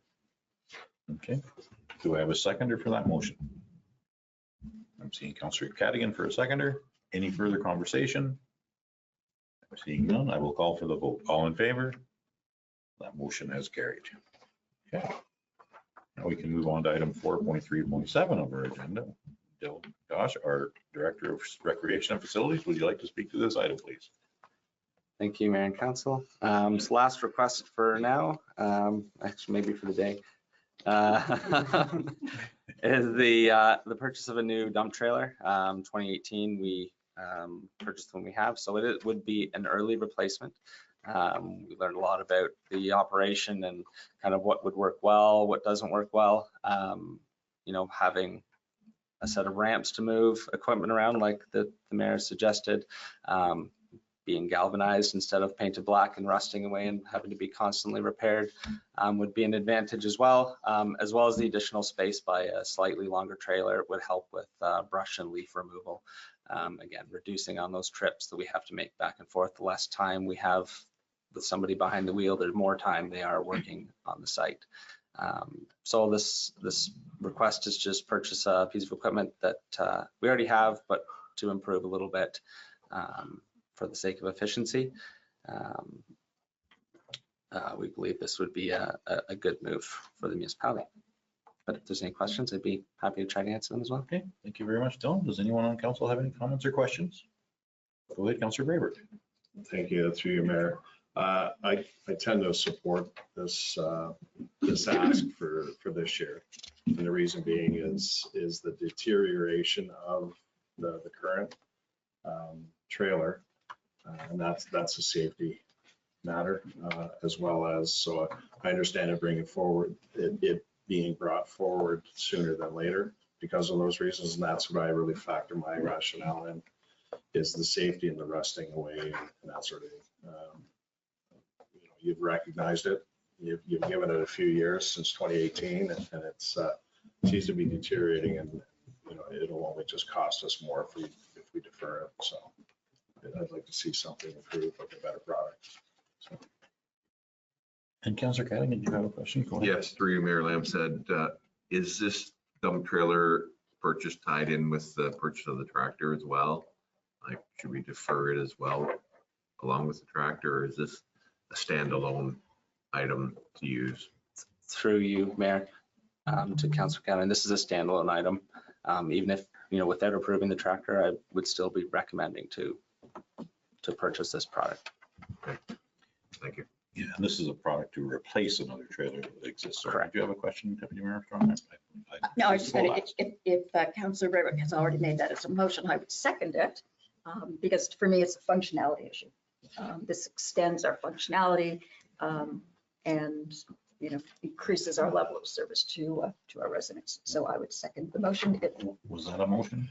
I Or will can we make that, I will make it a motion. For clarification for staff? You're going to make it a motion to approve that budget item. Motion to approve that budget item. And Deputy Mayor Armstrong is the seconder. Is there anyone else with conversation? I just have a comment. I've been down the rabbit hole with the steel trailers and I will never buy another one. They're all galvanized or aluminum in my future. So I think it's a great idea to have a galvanized trailer. Thank you for bringing that forward. Any other comments or questions? I'm seeing none. I will call for the vote. All in favor? That motion is carried. And the steel trailer will still generate some revenue when you sell it, they resell it.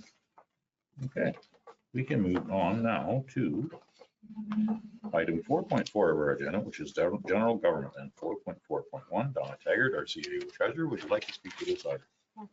Thank you, and for you. I'm wondering, before we move on to that, we didn't really go over the capital budget at the beginning, just the projects that are going to happen in 2025, Yes. the roads, and so council want us just to briefly go over that, or if we're fine to move on. Did we want to speak about the capital budget? That's Sure. sure. Okay. Dennis, Maybe do we you could mind going over your road? Yes. Thank you, Donna. Through you, Mayor, to members of council, I guess before you today-ish is the roads capital, draft capital budget. Just to give you a couple of high level things. For the majority, it's, staying with our road needs study, as well as our gravel roads replacement program. There is a significant rollover for the microsurfacing because they are unable to complete it this year. Microsurfacing is one of those treatment processes that you really, really, really want to be cautious when there's rain in the forecast. It takes a little bit longer to set, and if you catch a rain, like if you try to do it in the morning and it doesn't have time to set, it actually causes a lot more issues and it becomes a huge mess, environmental cleanup and stuff like that. So unfortunately, the summer that we had, if anybody remember, July, August was quite wet. It seemed to be, every 3-4 days you're getting rain. Unfortunately, you didn't get the sunny days until September, October, and by then the temperatures were decreasing. With microsurfacing, you have a requirement of certain ambient temperatures, and it was just getting too on the edge of where we're going to get those ambients and not. And I find with processes such as that, surface treatment is similar. Try to do them earlier because it allows them to set. If you try to do them too late in the year and the ground's gotten cold, you may have some adhesion issues, so things start to peel. The integrity of that product is sort of deteriorated. So in consultation with the consultant, we moved it to next. We had a rollover till next year. The way those work is the contractor finishes whatever he has carried over from this year to next year first. So, we'll be hit right around Labor or May long weekend sort of thing, depending on how the spring goes. And obviously, you never know what you're going to get. But we would be one of the first places they would go to finish up microsurfacing to then continue on. And then you have your surface treatment roads, and then as well as some paving. So the paving that's to be done, you may notice they're all, courts. We're actually focusing on paving the cul-de-sacs. So that's the end of the road. So that's when you look at a surface treatment, because surface treatment is a finer process, the structural adequacy of it is fairly thin. You'll have issues, especially in the winter when you're plowing. If the frost hasn't got into the ground, which we're finding it's not getting in as much as it used to, you'll actually catch it and it can tear up some of those cul-de-sacs, which causes the surface to deteriorate quicker. So when you pave it, you actually have a 50mm surface, so it allows for an easier clean off. And then further, when you come back to clean it up in the spring, you're not cleaning up all the sods and everything that you've damaged. It's an easier cleanup because it's a hard surface that hasn't fallen apart. There were some pictures in there. I don't know if to go to those. It just highlights some of the different areas. So yeah, so that's, maybe we could do a quiz for you guys to see if you know your roads in Trent. Oops. This would be in Councillor Braybrook's area, but this is Barcroft Road looking going down into the swamp. As you can see, especially on the left side of that hill, it's really deteriorated. We did do a section of Barcroft from the corner all the way down to Ted Lane. However, with the amount of work that's required within that, specifically through the swamp and on the hill, there's some additional subdrain that needs to be done, especially when you see areas like that on the left-hand side. That usually means there's some sort of water trying to push through the surface. So what you can do different options. It's called basically subdrain. So it's a big old pipe that's perforated. You have it in the ground, which helps pull that moisture away from the surface prior to it getting to the surface. And then you'd have a discharge sort of at the bottom of the hill. So that's one. If you go to the next picture, it's probably going to be Barcroft again. That's actually down in the swamp. So you can see quite deteriorated. I know Chief Brockbank drives it every day, so you can tell you how nice and smooth that is. And specifically through the swamp, when you get into the spring and stuff like that, that's when you really get the heaves. The heaving is the result of a saturated subgrade. So when you look at that, you can add some more gravel, as well as putting in the O-drains to help pull that water away from the base. At the end of the day, water is your worst enemy when it comes to road surfaces. So even gravel roads, if you can have proper ditches and drainage, it really assists in ensuring you keep that surface as long as possible. So if you go to the next road, you'll see this is Cemetery Road. So you see some alligator cracking. This is more of a result of just deterioration of the surface over time. So when you're looking at Barcroft, it would be a double surface treatment. So that means you're tearing it up down to gravel, you're digging up the road base, you're installing new big O, some geogrid possibly for structural adequacy. On a road like this, you could do some surface corrections and just place the surface on top, because the surface isn't showing any signs of rutting or stuff like that, which would be a result of the subgrade not being sufficient. Thankfully, a lot of the roads on here are built on rock. So if you can just preserve that road surface, you do some ditching to protect your edges, it'll help extend the useful life of that asset. You just continue on through it. So we go to the next one, that's Cemetery as well. So this is Dutch Line West. So this is a section from 121 to the bridge. This road has been neglected for many years. I don't know if any of you go down that. It's a dead end road off the 121 close to Kinmount. But it's fairly narrow. There wasn't a lot of ditching done, so we've done a fair amount of ditching in the past 2 years to, one, as I mentioned, help get water away, as well as just opening it up. It not only helps with the road drainage, but in the winter, the more brush you can get away, the more air can flow through the area, which allows that, when you get that ice and stuff, to sort of melt off.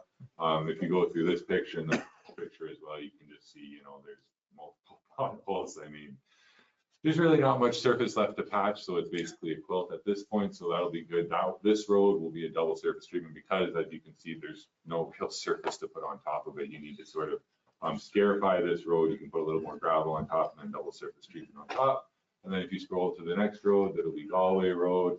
And as you can see, this is another, single surface where you have to do some spot repairs and stuff like that, where you have the alligator tracking, but there's not substantial rutting and stuff like that, which speak to, let's look at the subgrade. And just so council is aware, on these roads where there's only single surface being completed, if there's a section that is showing some subsurface deterioration, we do excavate that out, see what we can do as spot repair. Because my thought is, I don't want to tear up a whole road if I don't do it, if I don't have to, because it's quite expensive. But if I can do a spot repair to ensure, extending that life as long as possible, that's what we sort of do. So that's just the process that we do with the single surface treatments. And that's it. We as well, when we're doing the surface treatment, obviously look at the culverts and things like that. We are getting to a point where a lot of the culverts are now the HDPE, which is that plastic, which has a nice long useful life. There aren't a whole lot of steel, but as we do come across the steel culverts, we do tend to replace those. So yeah, so that's the capitals. Obviously, we have the building in Buckhorn, which we spoke to already. We do have the John Deere loader. That's just, in line with our asset management plan capital replacement. We're going to be releasing the tender next month or so for delivery in the spring. And that's actually a new sort of shift, because we're getting a loader backhoe. So instead of just being able to have a loader, it actually have a backhoe capability as well, which helps us in the spring, because when you're dealing with certain spring runoff, your frozen culverts, You need to thaw those out. You need to, spring melts if they're significant. We've been fairly lucky the last 2 springs we haven't had those, but you can get into some springs where you're just running around chasing culverts trying to open up because you have that freeze thaw and the ice build up within the culverts and stuff like that. The other really nice thing about the backhoe is the beavers. I don't know how many of you are aware, but beavers in this area is a big problem. I don't know, it's everywhere, but they really like to plug the culverts. So you're trying to balance between trapping the beavers as well as pulling out the material. Unfortunately, right now we just have track excavators, so we got to float everything. If you have a backhoe, it allows you to sort of run to a point. Okay, let's scoop this out, because pulling out a beaver dam isn't a full day project. It's 2-3 hours depending on the severity of it. However, if you got to float, it becomes a longer escapade. So if you have just a backhoe, you can have a couple guys running around in that, opening up the beaver dams. As they come, and as we're continue to see maybe some progress in some areas, we're finding new areas where the beavers are getting to. So it's sort of one of those games you're constantly chasing those lovely Canadian engineers. So that's basically the capital projects there. If you guys have any questions, obviously here to answer. Okay, does anyone have any comments or questions for Evan? Go ahead, Councillor Braber. Thank you, through you, Mayor. A comment and a question, a couple questions. The comment is, I feel fortunate, and I think I can speak for council, that we're lucky to have your expertise and your background in the engineering. It's really helped me in this past 2 years dealing with our residents who are asking generalized questions about roads, and why this and why that. And I've always CC'd you on the messages, and you have been, lightning fast and getting back to our residents. And they have shared with me that they really appreciate, how efficient you run your department and how quickly you do respond to them. And they do understand. Most of them understand that that those little asides of responding does take time out of your day. But I'd like to pass on thanks from our Harvey residents about all the work that you're doing. And we realize that it's important because that this takes up the bulk of our taxes, right? And it's the old adage we always hear, what do we get for our taxes? Our taxes have gone up, what do we get? And I know you've explained that, costs go up and that sort of thing. So really appreciate it. And my question is, you mentioned about the backhoe. Do you have a backhoe for? No. So thank you, Councillor Braber, through you, Mayor Lambert. No, so currently we're actually renting a backhoe, and we'll rent it for that spring because there's always stuff to run around and clean up. So that was sort of the reasoning that we have. So we have 4 loaders right now currently as is. So we'll still have 3 loaders, which would be still more than enough to run the program. And then you have that backhoe as supplement. The one backhoe that we're replacing is a John Deere loader that's up in Cavendish. So with loading one truck, the backhoe can still load that truck. It maybe will take a couple more scoops, but that usefulness of not having to rent the backhoe come spring, you'll find it'll pay off dividends sort of thing. It'll just be, another tool in the toolbox because this public works department has never had a backhoe, from what I understand ever. So just a question. So back to Dylan's request that we've deferred to 2026. The backhoe that he's asking, would that be sufficient for yours, or was it too small? Too small. Too small. Way too small. That's okay. That's fine. And I do think it's important that we look at that at some point down the road and either taking, if you have 2 or 3 loaders, maybe taking one out and then replacing it with a backhoe that could also double as a third loader if need be. Is that fair to say? Well, what we're doing, so we have the 4 loaders, replacing the 4th loader with the backhoe. So that would be sort of the intent. You wouldn't want it, because we do a lot of sweeping with the loaders, you can't do the sweeping with the backhoe. So you sort of, it's a, an in between. But just, sorry, through you, Mayor Lamb said, just to build on the question regarding parks and facilities, when we do have the backhoe, if there's some trees falling down or something where they need assistance, it's definitely something that we can be collaborative. I know we'll be moving in beside here. We're going to be next door neighbors. So it's going to be one of those things he's going to yell across the hallway and say, hey, guys, can you guys do this for me? So it's something, for the next year, if we get into a tight spot or something, or parks is feeling that they need a little backhoe help. I know it's a bigger machine, so maybe we wouldn't let their look at how we could handle it, but definitely something where we could, give assistance. I know, if we get to a point where they do some training, we're off on on Fridays, right? So Public Works is Monday to Friday, 4/10.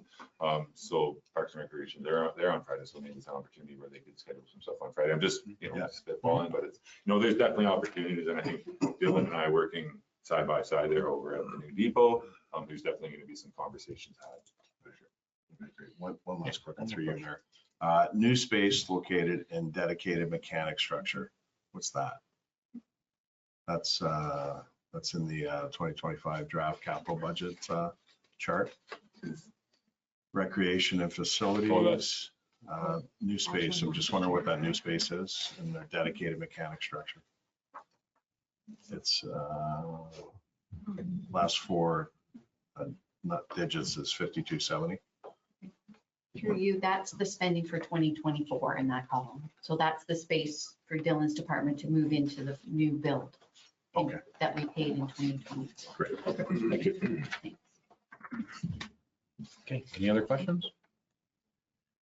Just a comment, I think when you try to share a backhoe, you'll find that most often you both need it at the same time. In the spring, it's busy, in the summer, it's not so bad, in the fall, it's busy.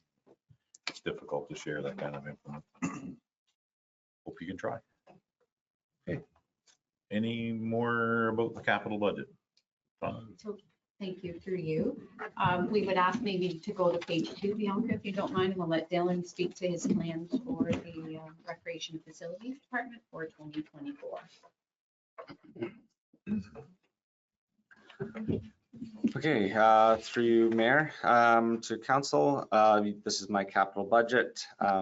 So we've got our land improvement, which is just based on our asset management plan, standard number in there, same with our building improvements at the halls. We've got our Lakehurst Hall Lower Bowl project with the Trillium grant for $185,000. Our open spaces commitment, which council committed to, approximately $200,000 a year for 3 years. And we've got signage in their community center. So we did have a signage line last year. I'm anticipating that signage probably won't be able to be completed based on the figure last year. Initial design estimates looking at for the design work being in the neighborhood of $30,000. So we've got some more work to do on that front of things, and hopefully find a cost-effective way of doing that. But given that it's supposed to be all parks and all facilities, I think that we're going to need probably closer in the neighborhood of 100,000. And then we've got the paving at the roadside paving at the Buckhorn Library. So right outside there's a couple gravel spots that are parked on all the time, and the gravel's kind of just spread all over the place. We're constantly having to refill potholes and stuff there. It's a fairly small area, so to speak. To repave that, it's approximately $20,000, and our generator replacement, which we spoke to earlier, is also included there. There's any questions on any of those? Thank you very much, Dylan. Does anyone have any comments or questions for Dylan? Go ahead, Councillor Braver. Thank you, through you, Mayor. Just a quick comment on your geranium pots. I know it's a $12,000 item, but I couldn't believe the amount of feedback I was getting over the summertime about the new pot. And a lot of them noticed there were new pots. And one of the comments was it's quite the contrast between the black and the geranium. So just thought I'd pass that on. Thank you, Councillor Bailey. We've got some new ideas for next year, so hopefully it really pops for everybody coming through. Thank you. Excellent. Well, thank you. Okay, any other comments or questions about that capital budget? Okay, I think we can move on to the next one. I guess that's it for that, right? We can move on to the next item on our agenda. Oh, administration. Sorry, go ahead. Thank you. So yeah, the capital budget for administration. So we have our normal IT replacement. We continue to replace with the systems with the docking stations that people can take home, which is good. I think we're up to 9 we've replaced now with those. We are looking to purchase some office furniture, as discussed earlier, to move some people around and make it more efficient for them to work. And then the Buckhorn Regional Health Center has to replace a bunch of computers at the same time, unfortunately. So there's a $20,000 amount in there for that replacement. Okay, thank you very much for that, Tom. Does anyone have any questions about that part of our draft capital budget? I'm seeing none. We can move on to fire and rescues capital budget. Would you like to speak to that? Yes, through you, Mayor, for you, my capital budget. Not very impressive compared to some, but this is just more asset management replacement for equipment, 10, 15, 20-year items. It's been bumped up this year because we found that there wasn't quite enough going away to cover the replacement of this equipment. So you can see the increase there. We also have IT replacement. And we've been really fortunate this year with donations made to the fire department. So a couple UTVs and trailers and washing and drying equipment and all those good things. We've also applied for a few grants this year and been successful. And we're waiting for a couple more, hopefully. So we've lucked out that way. And we don't have any rolling stock replacement this year either. We had a pretty big year last year. As Donna had said earlier, we do have some spending left to do because it's been a process getting equipment. So there is some of that, but we, with some of the new vehicles and the donations and whatnot, we should be able to put some money in the reserves as well. So, yeah, it's looking good. And we've done our best to keep as low as possible with the anticipation of the new fire hall as well. So. Okay. Thank you very much, Chief Brockman. Does anyone have any questions? Go ahead, Deputy Mayor Armstrong. Yeah, thank you very much. This is a delayed question back to administration. I just have to ask about the $20,000 for computers. It's so unclear to me with the two different health centers, what we have responsibility paying for. So I'm assuming based on this, through our contract, we are responsible for the computers at the Buckland Regional Health Center. Thank you, interview. Yeah. Is the answer. Yep, that's Yeah. it. Okay, thank you. Does anyone have any comments or questions on the fire? Any further questions? Go ahead, Councilor Brave. Hey, just through you, Mayor, just a quick comment to our fire chief. Appreciate you. I think you came in under just over $200,000, and we appreciate you being mindful. We always trust that you are, but it's nice to actually see it. You hear about it, and then you always people miss the targets. But thanks very much for keeping an eye on that. And I mean, all your equipment is crucial for our health and safety, so we appreciate it. Thank you very much. Okay. I don't think we have to receive that. It's just information to carry on. Okay, we can move now to general government, item 4.4 of our agenda. And 4.4.1 is Donna Taggart, our CEO treasurer. Would you like to speak to this item, please? Yes, thank you for you. So before you is the general government summary page showing the 2025 draft budget spending. It's an increase of $11,194 or 0.53%. The budget also shows an increased tax levy of almost $43,000 or 0.39%. So the increase in this budget is mostly due to wage increases and increases required for computer software and hardware. There is an actuarial review required in 2025, which is mandated every 3 years. That total is included in the financial statements presented to council. So that is about $2,600. That's under the service delivery review. And you will also see that there are work plans for the corporate services department, economic development, finance, and the CAO included, if there are any questions related to those. So yes, we're here to answer any questions. I have Rachel and Jesse and myself for this department. All right. Thank you. Thank you very much. Does anyone have any comments or questions? I see Deputy Mayor Armstrong. Go ahead. Yeah, thank you, Mayor Lamson. A couple areas in the revenue side of things. Shoreline land sales. We realized 148,000 this year. Our budget is 45,000 for next year. Is there any reason why we wouldn't see that trend continue and raise the revenue budget for that? Thank you, and through you, I'm going to let Jessie speak to that. That's her work, Sorry. that revenue. Thank you through you, Mayor Lamson. That was a one-time odd revenue, which was the revenue from the shoreline for the trade for a portion of West Clear Bay Road. East Clear Bay Road, A Clear Bay Road. So that was a one-off. And that was how much revenue, do you remember? 100,000? Must have been 100,000 to account for that blip. Sorry, I could have Sure, yeah. pulled that for you, but I. No, that's okay, prepared for that's the okay, question. that's good.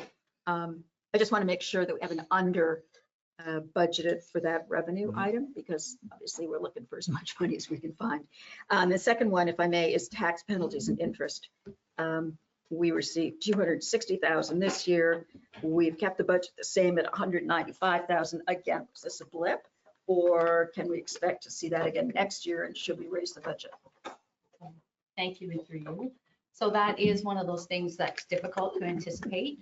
That money is directly coming in based on arrears on taxes. So if our arrears processes are good and we really, try to reduce the arrears, which is what we're trying to do, then, that amount should be what is budgeted. So it is difficult to know.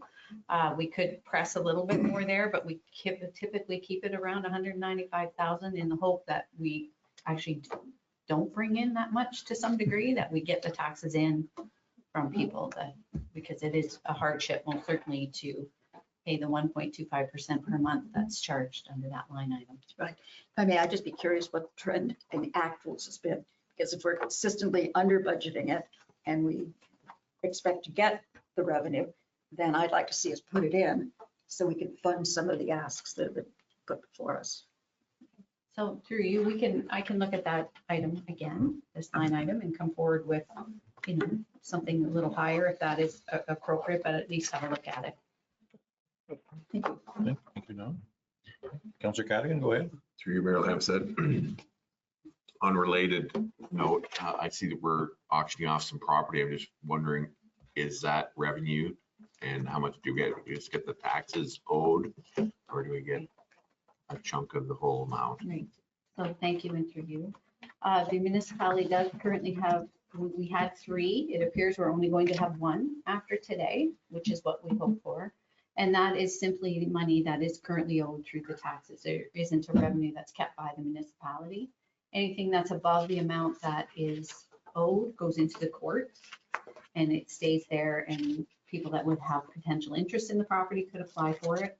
It used to, after certain length of time, we could apply, the municipality, but the province took that ability away a couple of years ago. So we only get what is owed. Thank you. You're welcome. Okay, any other comments or questions?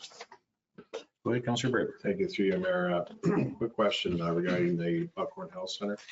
I see that it's around 25,000 under budget as of November 5th. What do you anticipate from November 5th to the end of the 2024 budget? So through you, I would anticipate this spending will be roughly what's budgeted. Anything underspent will go in reserves for sure, but yeah, I would anticipate that would still come in around the budgeted amount. Thank you. There is an amount because council committed to the additional amount quarterly, so that has now been paid, but yeah, I would anticipate it comes in, that spending. Thank you. All right, any other comments or questions? Nothing about a work plan? We're all good. Okay, we can move on to item 4.4.2 of our agenda, which is Jesse Clark, our Director of Corporate Services Clerk. Would you like to speak to this item, please? Thank you. Through you, Mayor Lamb. County Council has directed staff to investigate the sale of properties with a sale potential of 4, 5, and 6. Staff have added this to the work plan for 2025 for a follow-up report to council.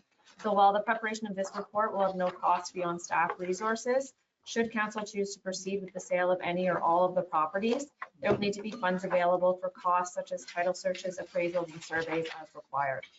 Should council proceed with any of the sales in 2025, any revenues from the sales will first be used to offset any expenses incurred with the remaining transfer to reserves. I provided a breakdown for the estimated survey costs of anywhere between 5,000 to 13,000 per property, appraisal costs of 400 and title search of 250. So the request is to approve the general budget government request for $120,400 to be funded from a new GL for the municipal lands. Any comments or questions regarding that item? Go ahead, Councillor Graber. Thank you. Through you, Mayor. Thanks very much, Jesse, for that. I think it's important that we have this funding at the ready. Should we decide as a council and a municipality to sell any of the 16 identified properties. And my only caveat to that is that we don't sit on it. We actively look at some type of, each year, maybe make it a target to try to float some of these properties out in the market and that sort of thing, as opposed to just sit on it and that sort of thing. And I realize even if we did sit on it, the 120,400 would still be there and still available. Okay, thank you very much. Go ahead, Deputy Mayor Armstrong. Yeah, thanks, Mayor Lanford. This doesn't make sense to me. It shouldn't cost us money to sell land. And so whatever revenues we get for the sales should offset at a minimum our costs. And I realize this may be a timing thing, but if it's a timing thing, then let's pick 4 properties and let's go ahead and incur the costs and sell them, but not incur the costs up front for 16 and sell them over 4 years. That makes no sense to me.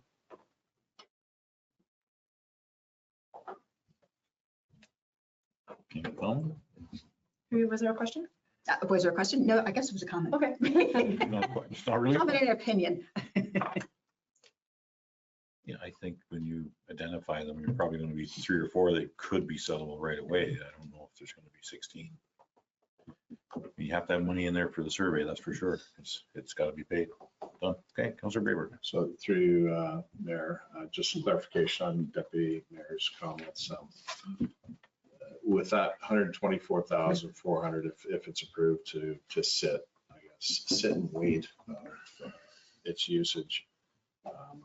It's not that it's going to waste, it'll always be there. And it's just, my perspective is if we do identify 4 properties, we're just pulling the money from the 120.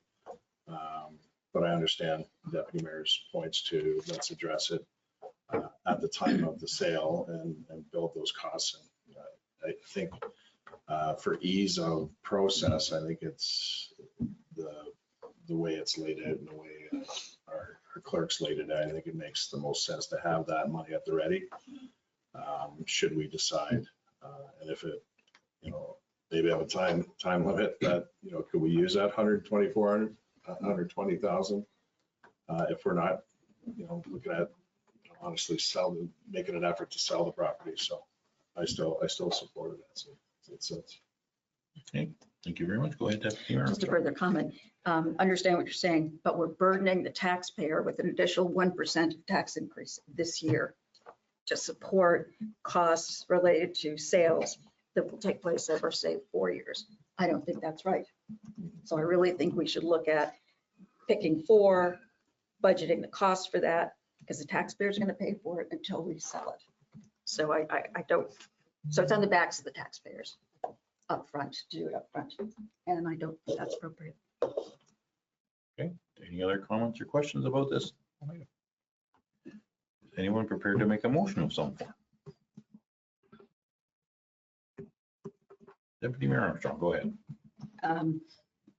Subject clerk's input, I would just make the motion that we identify 4 high priority properties for sale and budget the costs, support those sales accordingly. So it's maybe 25% of the 120,000. Okay, through you. That just is a bit contradictory to the previous direction that I've received, which is to investigate all properties with the sale potential 4, 5, and 6. Yep, you're right. And I would now say let's pivot, because from a cost perspective, that no longer makes sense. Okay. And I don't think we have the capacity to assess and sell 16 properties. So let's take 4, which you have the capacity to do, budget for that, and then see where that goes. And then we look at the next 4 or however many next year. Okay, I think that's incumbent upon council to pick 4. Or is that? I would let the clerk do that. Through you, either way, there's going to be a report from the previous direction about lands coming back to council. I believe in my work plan, it was scheduled for Q3, which does factor into some of the comments Deputy Mayor Armstrong made about timing. But is there going to be budget for those 4 properties? Are you prepared to do a quarter of the budget? I think that's what I meant, but I didn't say it clearly. And we'll see how this goes. I mean, our first 4 are going to be the most revenue generating 4 likely. And then is it worth selling something for $40,000 that you spent 20 on? It makes some sense not to do that. Okay, so we're budgeting a quarter of the paper. Do I have a seconder for that motion already? No. Okay, Councillor Cadigan for a seconder. Any further conversation? I'm seeing none. I will call for the vote. All in favor? That motion has carried. Okay. Thank you very much, Jesse Clark. We can move on to item 4.3. 4.3 of our agenda, which is Matt Wingetts. Could you please speak to this item, the Supervisor of Waste and Public Works Coordinator? Thank you, and through you, Mr. Mayor. I'm here on behalf of the EIC, the Environmental Advisory Committee, to request that council approve a budget of $8,000 to publish and distribute brochures relating to shoreline and dark sky initiatives. The EAC has identified shoreline protection and restoration, and then the dark sky practices as key priorities for the committee. The EAC assigned these to 2 subcommittees. They both come back with their individual brochures that they would like to distribute with the interim tax bills. It will either be 1 per tax bill or all together. But this will, of course, increase the cost due to the weight increase in the mail. So part of that is to cover that. Environmental Committee has determined that one of the greater barriers to reaching the municipality, the residents of the municipality, is lack of education and awareness. And brochures are a fast and easy way to get through to people. They'll provide guidance to residents and contact information for anyone looking for more details on these programs. It is expected that some staff resources will be required, which isn't accounted for in the budget. But basically, it's half of the budget is for publishing costs and half is for distribution. Okay, thank you very much, Matt. Does anyone have any comments or questions? Go ahead, Councillor Cadigan. Motion to support. Do I have a seconder for that motion? Councillor Franzen for a seconder. Any other conversation? Go ahead, Councillor Brady. Thank you through, Mayor. Thanks very much, Matt, for that. Do you anticipate this being a yearly cost or a yearly program? For now, this is a one-off. We haven't decided as a committee whether or not it would be something we would repeat, especially through the tax bills. There is discussion about including information like this in a package that would go out to new owners or potentially would be available at the municipal office for pickup. But for the time being, we think that this would be the best way to reach out to people. So for the time being, it is just a one-off. Okay. Go ahead, Councillor Brady. Just another comment. It's more of an observation that it is quite an expense. It's an important, obviously, topic item. I guess what I'm looking at is the, what's going to be coming forward later on in the budget. As far as reaching the people on Facebook, I think it was around 1,100 people that were able to be reached on Facebook. So I don't know whether there's, whether we look to that as a savings, that type of thing. Give this a go for the first year and see if we can see if there's any uptick or as far as online and that sort of thing. Through you, Mr. Mayor, that's absolutely something I could bring back to the committee and we can discuss there. Okay, thank you. Any other comments? I see Deputy Mayor Armstrong, go ahead. Yeah, thanks, Chair Lamson. This started out on behalf of the subcommittee. We were going to add it to the new owner brochure, which goes out to everybody. There is nothing in that brochure about environmental stewardship. And then we realized that we have nothing that goes to all of our residents about environmental stewardship, and thought, no, this is something that needs to get to everybody because lakes are one of our most important assets. This is a very early draft version of what the brochure would look like. It's coming along pretty nicely. And, you know, people pay attention to these. They're not going to read through a whole brochure on social media. So I think it's important that we, you know, put our money into, you know, educating and awareness before we do anything that's regulatory.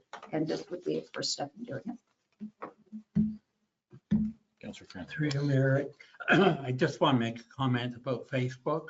Apparently, Facebook reaches about 69% of the users of our Facebook site, with 69% were women, 31% were men. So there's a huge gap on people that aren't receiving Facebook or do not use that service.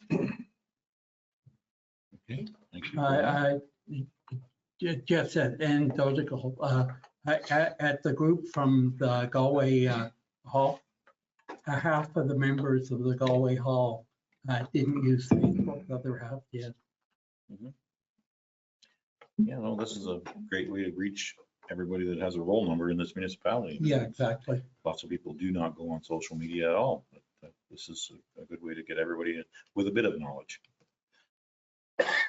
Excuse me, thank you. Okay, any other comments or questions?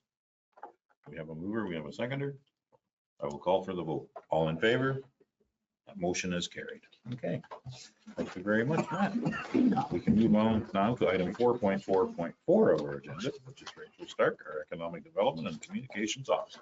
Would you like to speak to this item, Rachel? Thank you, and through you, Mayor. I bring a report to council today regarding the municipality's grant. If we could go to the first slide. In 2014, the municipality of Trent Lakes put out a public call to the community requesting submissions for a new logo. The call came after the municipality changed its name from Galway Cavendish and Harvey Township to the municipality of Trent Lakes. A local company designed and submitted the logo, which was chosen by council to use as the municipal logo moving forward. The logo gradually replaced the previous logo for Galway Cavendish and Harvey Township. Other than the logo implementation, no other branding initiatives took place. Therefore, the municipality doesn't currently have a brand. Public engagement activities and improved communications was identified as a key priority action by the previous council in its 2019 to 2021 strategic priorities. Subsequently, the municipality sought an expert audit and review of its communications and engagement activities. The letter M was selected in December 2019 to lead this review. The letter M is a consulting agency in the field of marketing, branding, and communications. The company has specialized expertise gained from over 25 years of experience working with over 20 municipal governments to create efficient, forward-thinking communications. Next slide, please. Between January and April of 2020, research was completed to understand current activities by the municipality of Trent Lakes, identify opportunities, establish community goals, and provide focused recommendations that will inform the creation of a strategic communications plan. One of the key research activities included an audit of the municipality's brand, including the look, feel, and voice. Consultants noted in the report that the current logo was low quality, amateur, and dated, and does not connote a place of economic development or tourism. 4 key recommendations were created out of this review. One of them being lead a community identity and branding exercise to establish unity across the municipality, complete effectively, and have a common look, feel, and voice across all communications and marketing. As a result of another key recommendation out of the communications review, my role of leading communications, marketing, and economic development was created with the responsibility to execute recommendations by the letter M. In 2022, the municipality hired McSweeney & Associates to develop an economic development plan. Under one of the 4 main goals that were created, building community cohesiveness, is the action item improve the perception of Trent Lakes through improved and updated branding. At the 2023 special council meeting to discuss the 2024 budget, staff brought forward this action item asking council for branding direction and a budget to implement branding changes in 2024. The council resolution approved the use of $10,000 from the Economic Development Strategy rebranding budget for consultant work for the rebranding. In the discussion prior to the council resolution, council requested the logo to remain the same, with the rebrand work focusing on creating brand guidelines and assets around the current logo. Following the meeting, I researched best practices internally and spoke to multiple graphic design and marketing companies to understand rebranding options. This helped me learn the issues with the current logo and the concerns I faced while leading marketing communications. A large portion of my role is to create content that is posted to the public from social media graphics, posters, web pages, media releases, and so forth. As I try to maintain a standard of high quality material, the current logo causes a challenge in achieving this for the following reasons. When looking at the logo, you will see two different fonts are used. The first one is in italics, the second font is bold and blocklet. Both of these fonts are not best practice to use in a logo as they're difficult to read. Generally, the fonts used in a logo would also be used across all possible forms of marketing and communications in order to create brand cohesiveness. As a municipality that strives to be accessible, staff does our best to ensure all of our content is easy to read. Because of this, we are unable to use these fonts in creating new content, and therefore the logo's design continues to feel out of place on the designs we create. Another difficulty faced is the size and layout of the logo.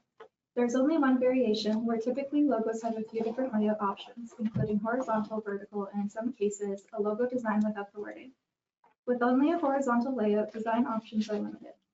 In addition to this, the wording municipality of is a tiny font size, and with it being in italics, I am unable to use the logo in smaller type design.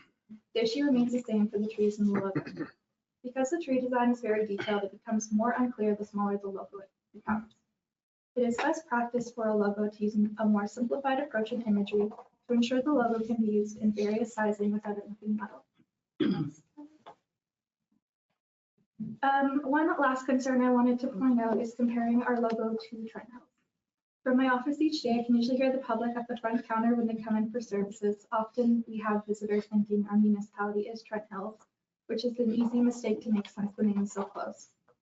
But if you take a look at our logo, they're actually quite similar as well. Both focus on the landscape of the area with water flowing through greenery.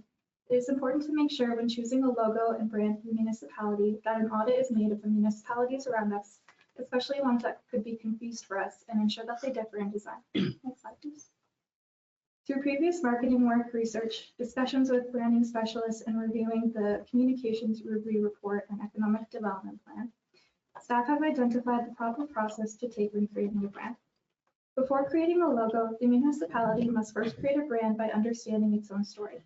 A compelling brand story communicates the municipality's values, aspirations, and the unique journey that sets the municipality apart. Sharing a story humanizes a brand, making it relatable and memorable. Since a brand was not created, there is no current brand story being told, and the current logo does not evoke what the municipality aspires to represent. A brand story cannot successfully be created around a logo that is already designed.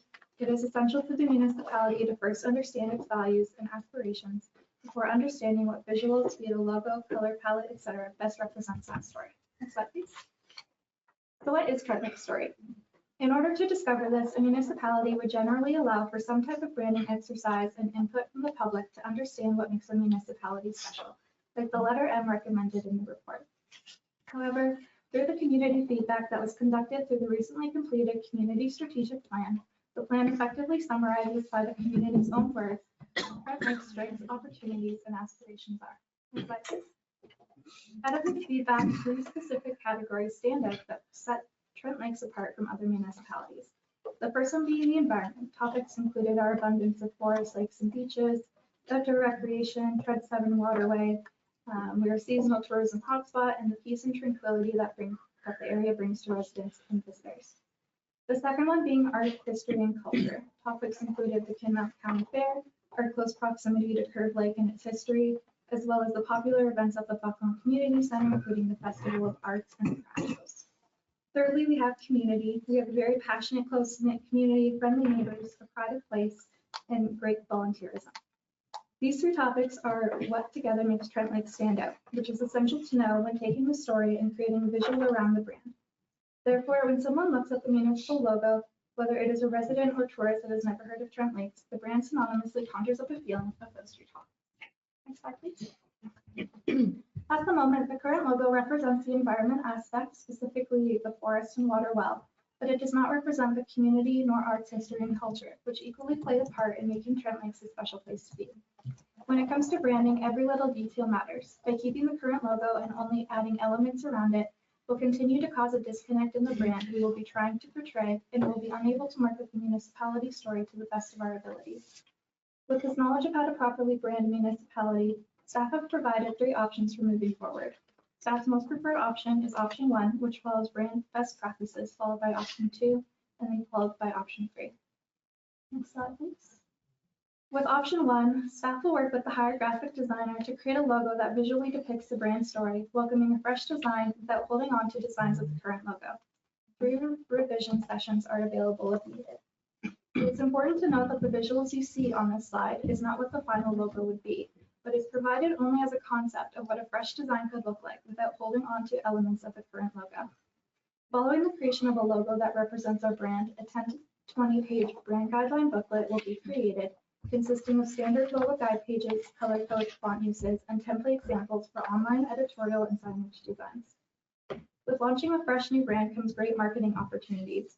With the new website in the works, staff would align the launch of the new municipal website with the new brand. A media release would be sent the same day, detailing the story of the brand and presenting new visuals. Social media channels and other online components will launch the same day. Following the launch, other phase 1 items will be replaced as soon as able. Phase 2 items such as signage would be replaced as scheduled.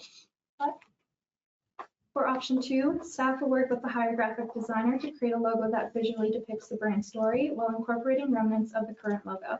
After the creation of this logo, staff would follow the same launch timeline as listed in option 1. This option allows the municipality to properly brand itself while maintaining design elements that the community has come to know. Next slide, please. With the third option, staff would not alter the current logo. A brand guideline booklet would be created consisting of standard logo guide pages, color codes, font uses, and template samples for online editorial and signage design. All guidelines would be created to complement the current logo. The branding will be used on materials moving forward and replaced where necessary.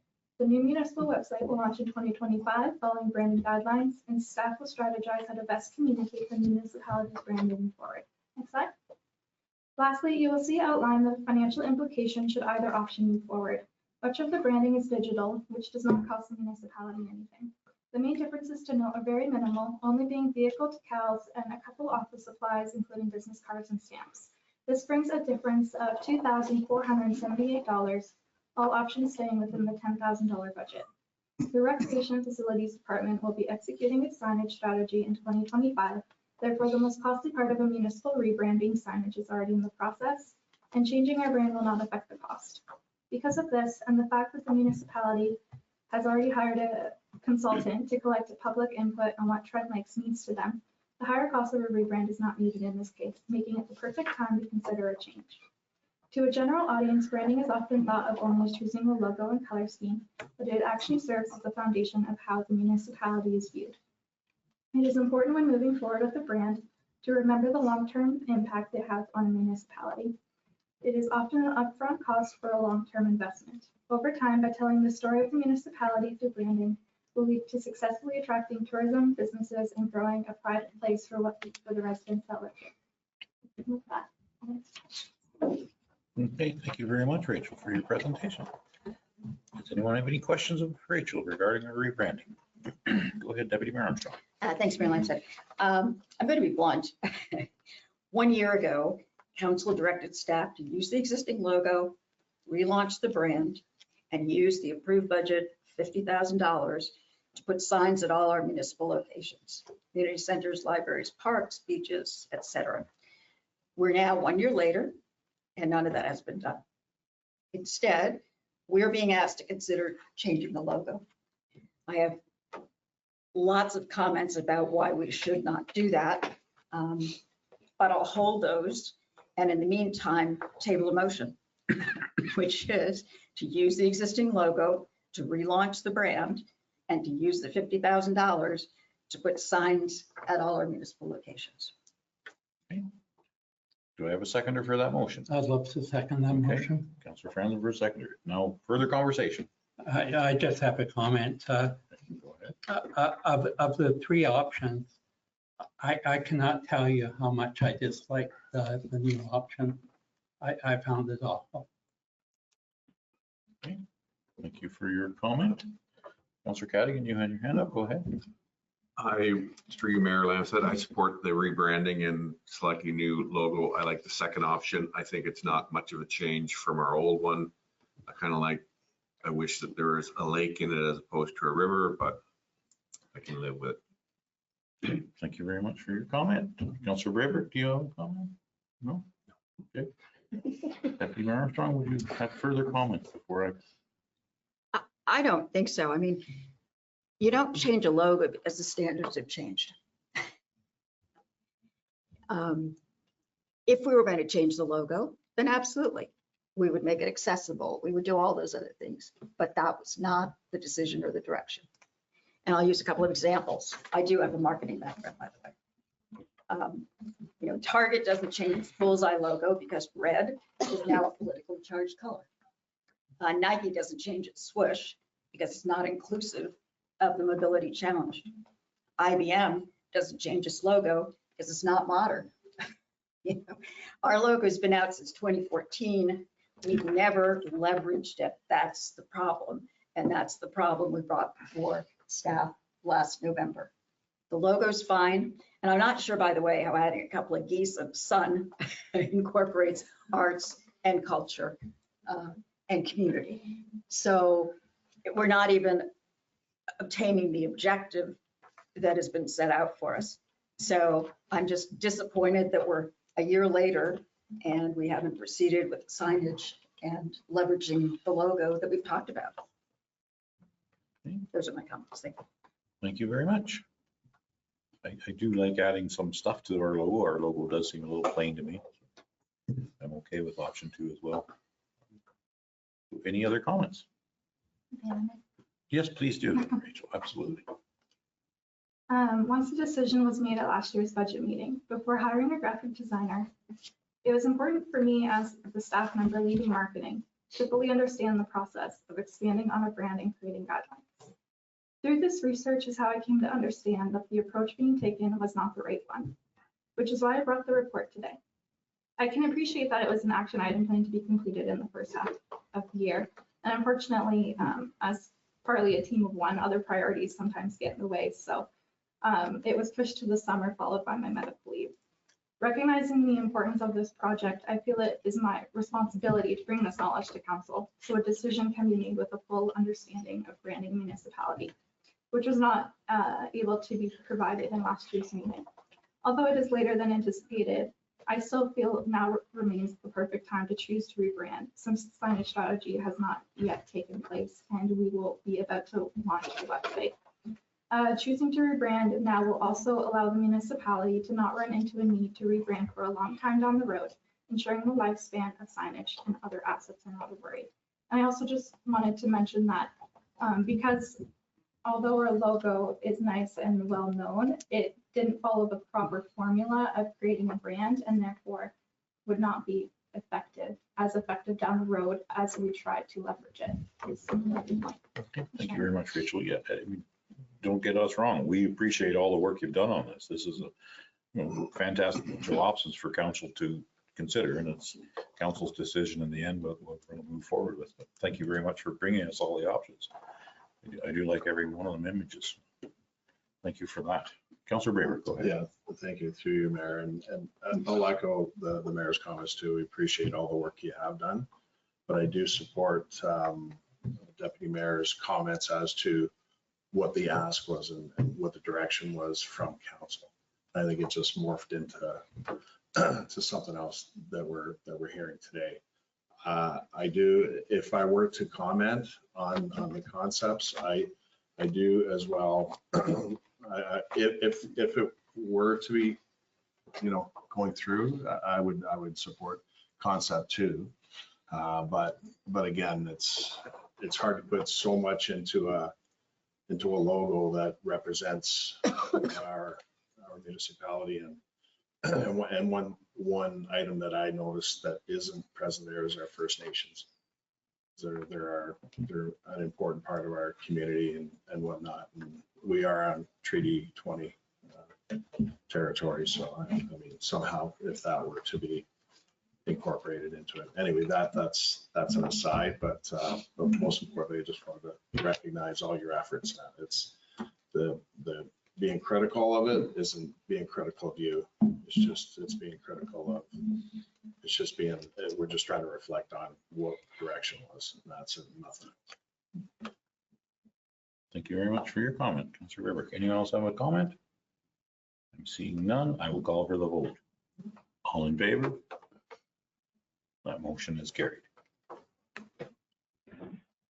Okay, we can move on to item 4.5 of our agenda, which is other protection services. 4.5.1, Barbara Walter, our Director of Public Building and Planning, CBO. Would you please speak to this item? Through you, Mayor Lampstead and members of council. I know it says protection services, but I will touch on planning a little bit as well.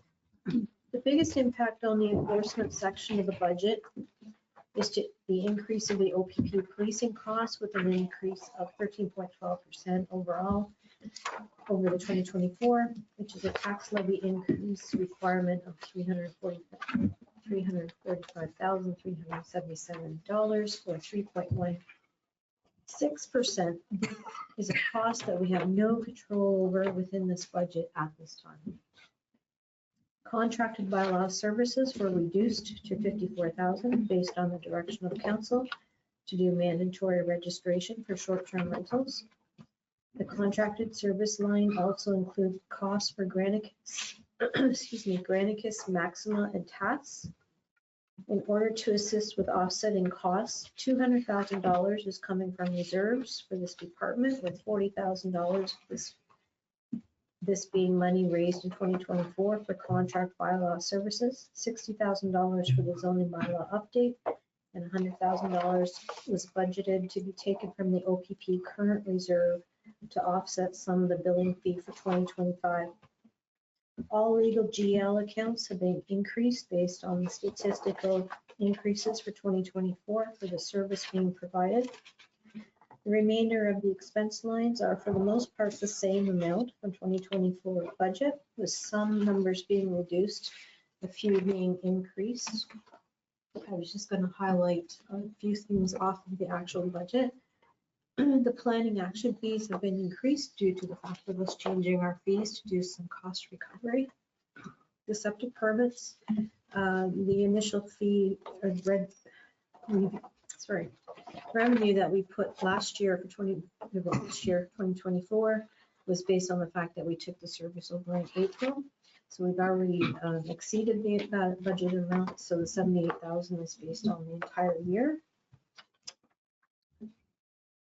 Under enforcement, I've actually reduced the consultant work from 10,000 to 5,000. I just wanted to let council know what that number is. And that number is like if we had to hire an engineer to come in and look at a situation as a third-party person to assist us with making a decision of how to handle a situation possibly. It's just a if something happens kind of line, but I did reduce it because it has not been used for the past 2 years. The legal line has been increased significantly in the building from 30 to 50,000. The conferences were increased a little bit because now we have the OBOA conference, and as well the guys go to the UWA, which is the Ontario Wastewater Association. And the reserve to vehicle replacement has been increased, and that's just because it's based on 2 vehicles now. The bylaw enforcement section of the bylaw is subject to change if council, depending on council's decision on the budget paper associated with a new position. There is a brand new legal line that has been brought in. It's $50,000. And that's because our department is the one that uses the legal the most typically. We are to our benefit to make sure that we use the consultant services of the legal to make sure we're making the right decisions on how to handle enforcement.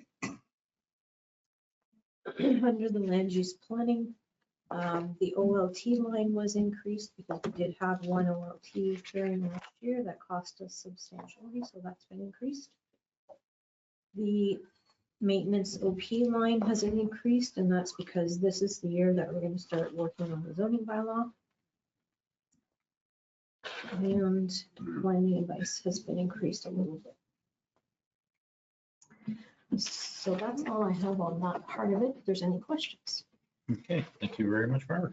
Does anyone on council have any questions for Barbara? I see Deputy Mayor Armstrong, go ahead.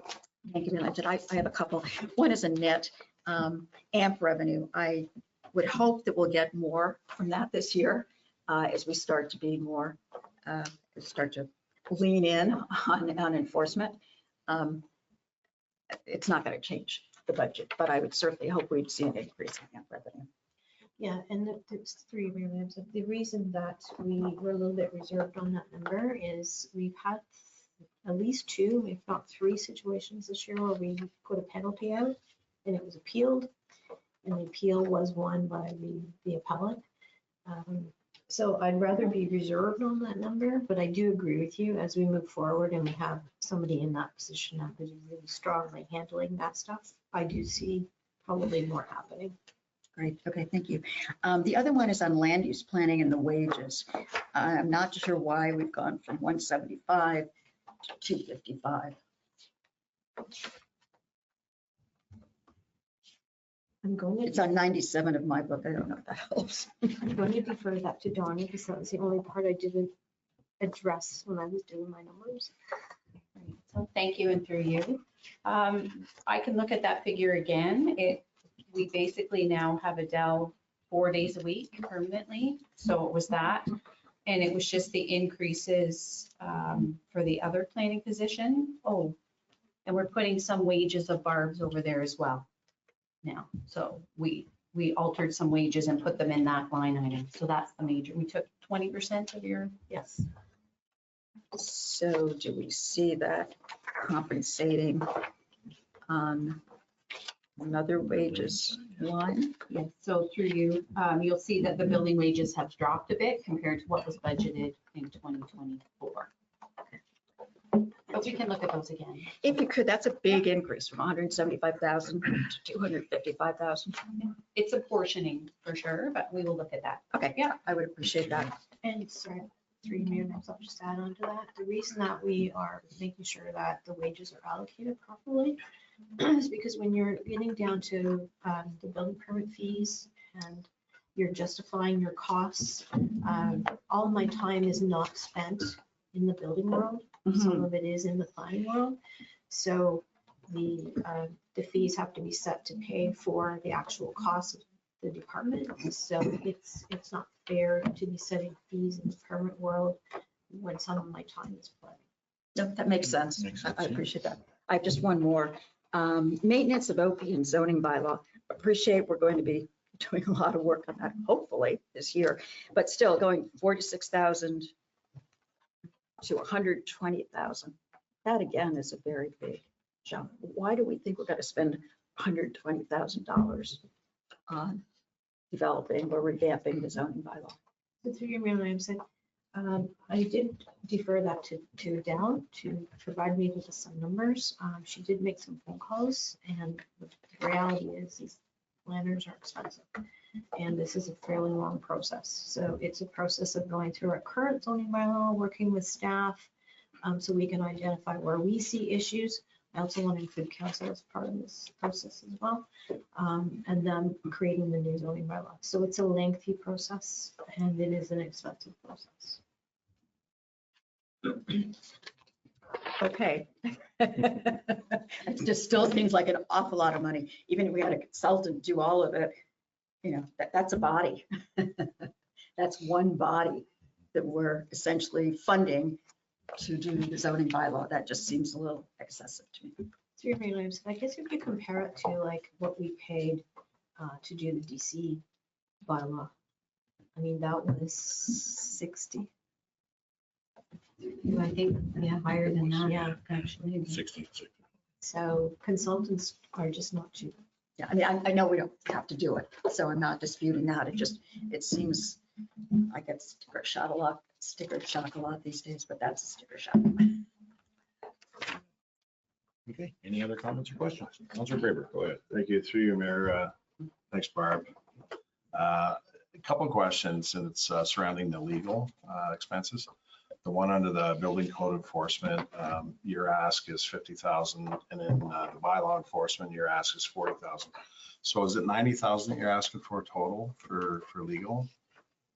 It's actually more than that if you include that extra 50,000 that we created the new GL one. So if you compare, and if you compare, like we budgeted 30,000 last year, we've spent 42, almost 43,000, and we still have another 6 weeks to go in building. And in the bylaw enforcement, we've budgeted 38. We've only spent 20 so far. And then in planning, we've pretty much spent our budget. We budgeted 80, we've spent 76, but again, we're not done the year yet. Just because I know that we have a lot of legal files coming up. We have the one industrial property. It's going to be an expensive item. We have a couple of ongoing files right now that are in the courts right now. We have another couple that I'm dealing with Aaron and Lewis that may end up in court. I'm just anticipating knowing what I have in the works right now. Just, and the only reason I ask that is just to put it into context for the general public. Because looking at that amount, they don't know how much one case could cost as far as either defending it or prosecuting it and that sort of thing. So I think it's just important to put it into context so that the public aren't looking at, well, they're asking for 140,000 in the budget. You know, their thoughts are, and I've heard from several residents that they're worried about the legal fees is to go after people and that sort of thing. So it's important that they understand that that's not, and the comment that you made there, it's dealing with existing. Absolutely not. We're not going after people unless something is reported to us or we blatantly see something out there. We just don't have time for that. We're too busy doing positive, I call it positive work, getting permits and getting planning done. But I do know that one legal case, I did ask the lawyers how much they thought it was going to cost. And that's one of the reasons the numbers are high. Yeah, no, I understand it. I get it. And just wanted to put it in the context for the people. So thanks very much. Okay, any other comments or questions? I am seeing none. Okay, we can move on to item 4.5.2, and it's Barbara Warner, Director of Public Building and Planning and CBO. Would you like to speak to that?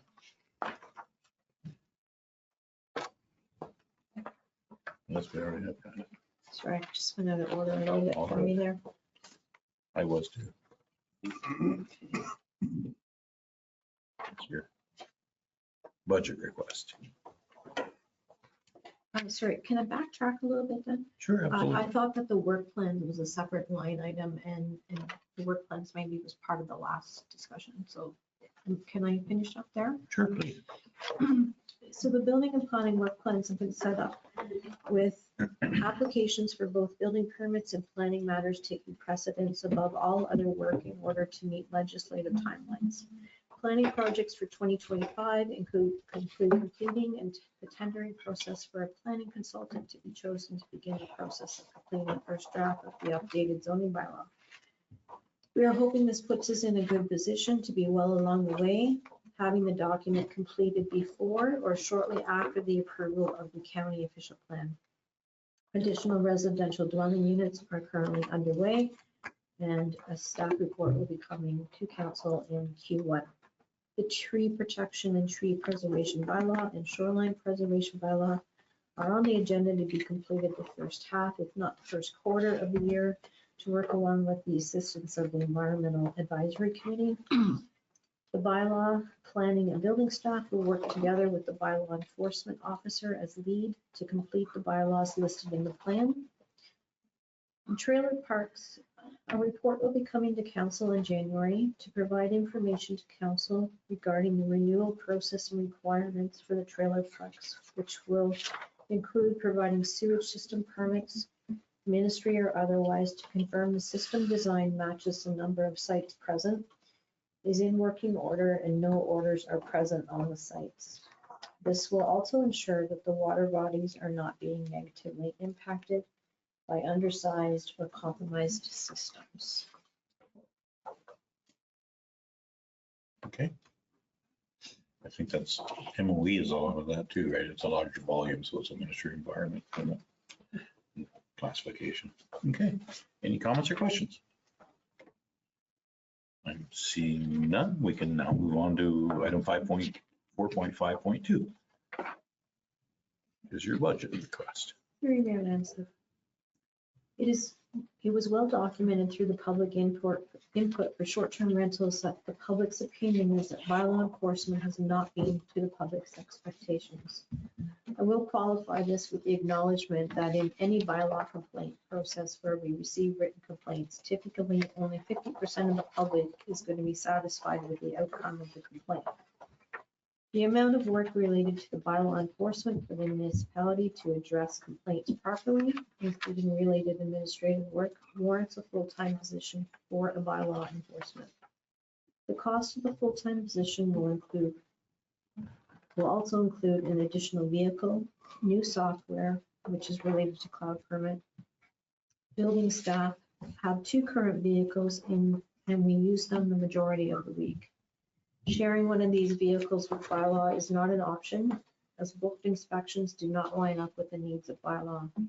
The money in the current reserves at this time has been raised through building permit fees and as such should be used for the building department vehicle replacement, with the truck due to be replaced in 2026 and the Jeep to be replaced in 2027. I can tell you since Duncan has joined us under a contract, just the level of professionalism has increased really, really well, and we're getting really good public input back. And he is really busy working on bylaws for us. He's out and about quite often, responding immediately to complaints. It's going really well. Good to hear that. And I know he's attended some situations with your building department, so that's kind of nice to we can work together. So good. Okay. Any comments or questions about this budget request? Councillor Cadigan, go ahead.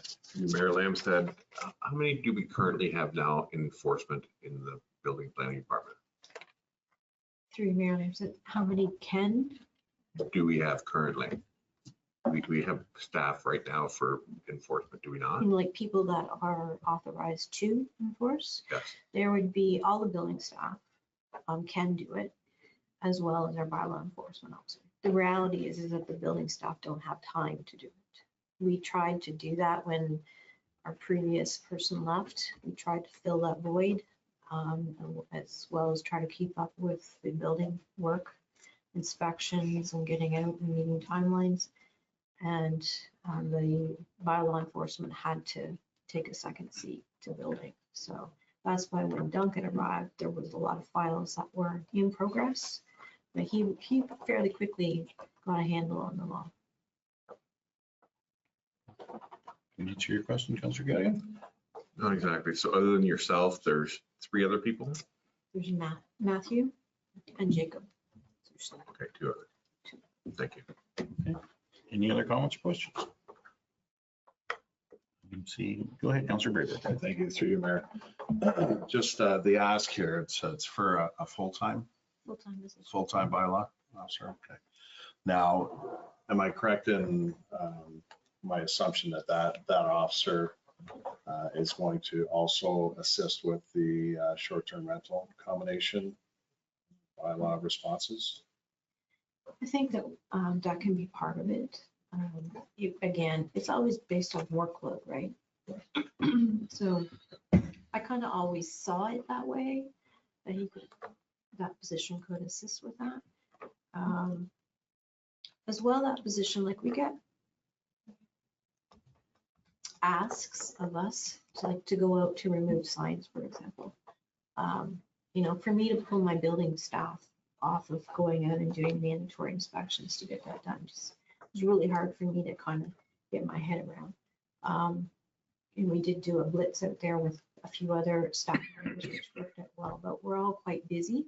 So having that extra body in there can address things like that to come up. Now, I'm not going to send them out there alone climbing ladders and things like that. Definitely we'll have to have 2 people going out. But if we get a call from a council person that wants us to clean up an area, he can go in and do things like that. So I see that position as helping out in a lot of areas and backing up my building staff when we need another body and somewhat of a intimidating figure.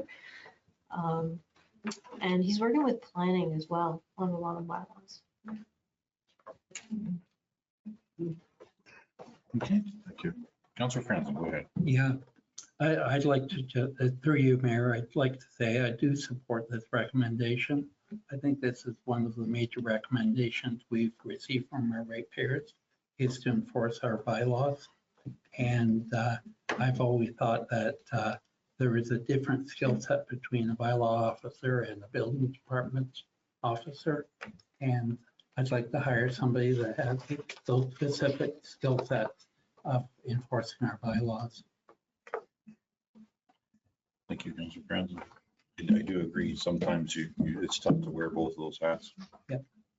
Because you see that person the next day in a different situation, and sometimes you're not that well received. Okay, any other comments or questions? I see Deputy Mayor Armstrong, go ahead. Yeah, just a common question, maybe more back to Councillor Grayba. We know that majority of the complaints, we think, are going to come in the summer, as you said, April to September. So, and obviously it's very difficult to hire somebody for just that period. So how are you going to manage this person's workload throughout the rest of the year? And a corollary to that is, could some of his time be funded through short-term rental fees? So through your mayor, Nancy, so we get complaints throughout the year. Yes, they do ramp up April to September for sure, because we have more people here.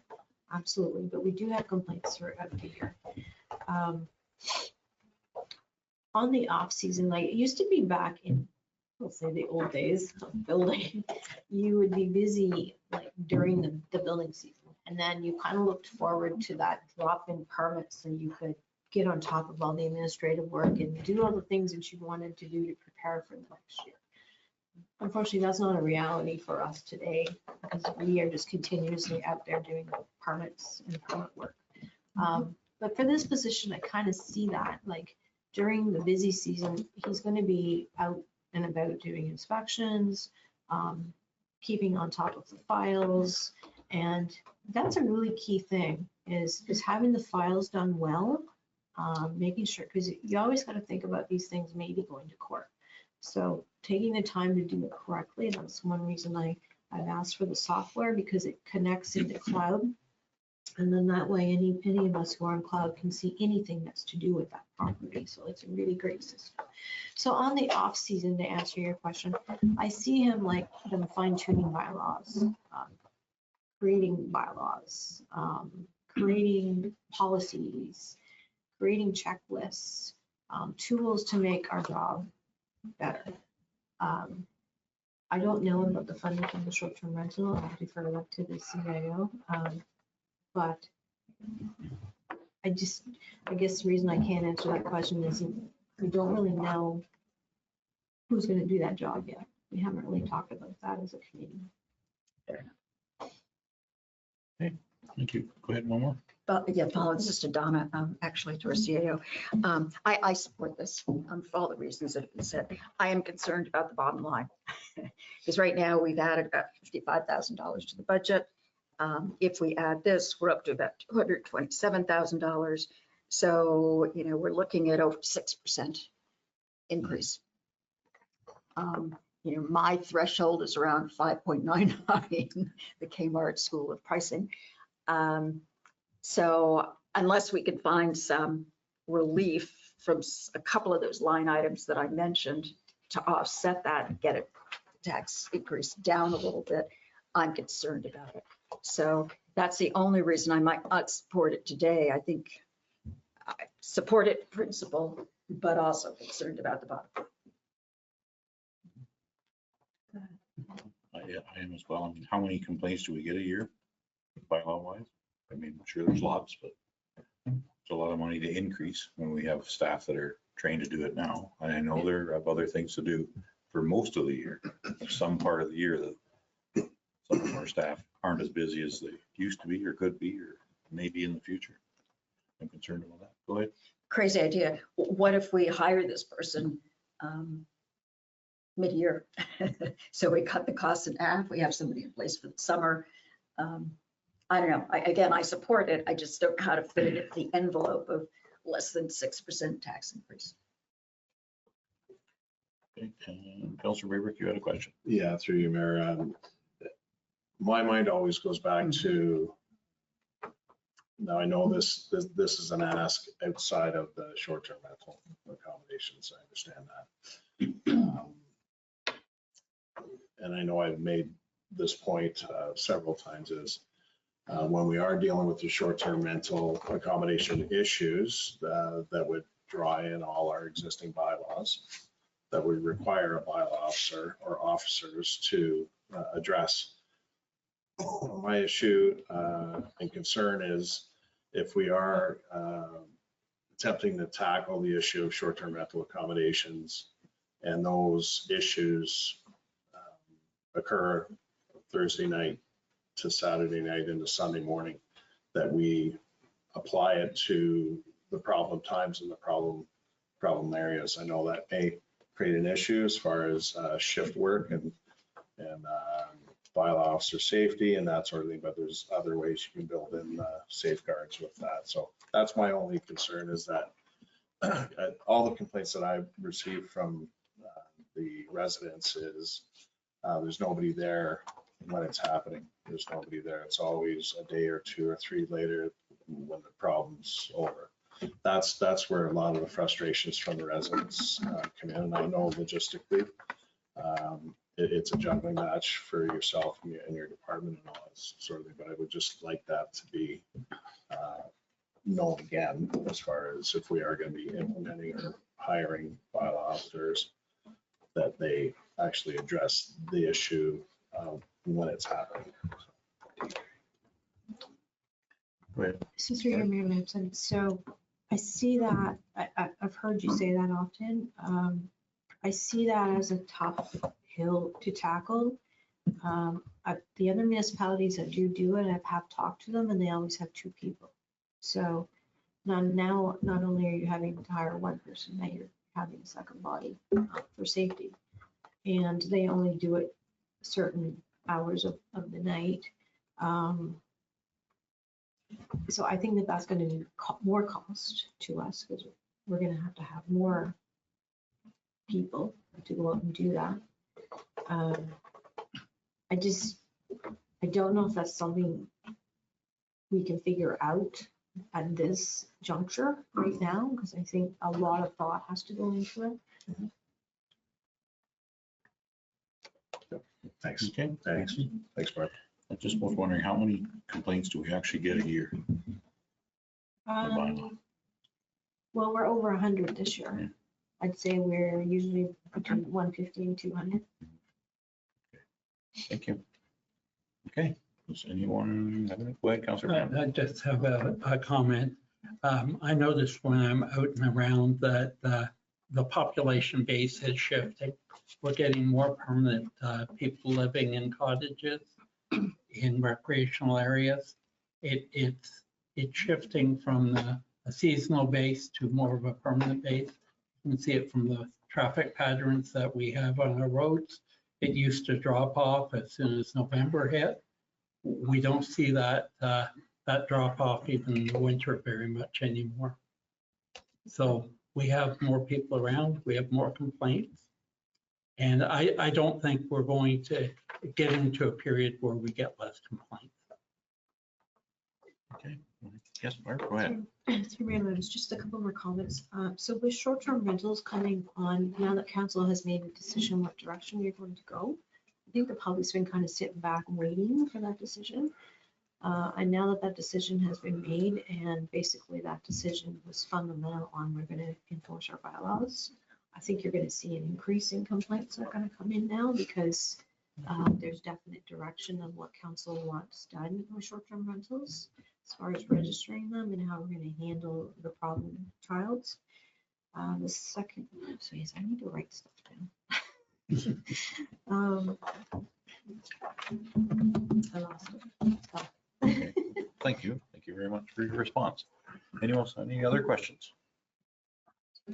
Seeing none. Is anyone prepared? Go ahead, Councilor Graber. Make a motion to approve.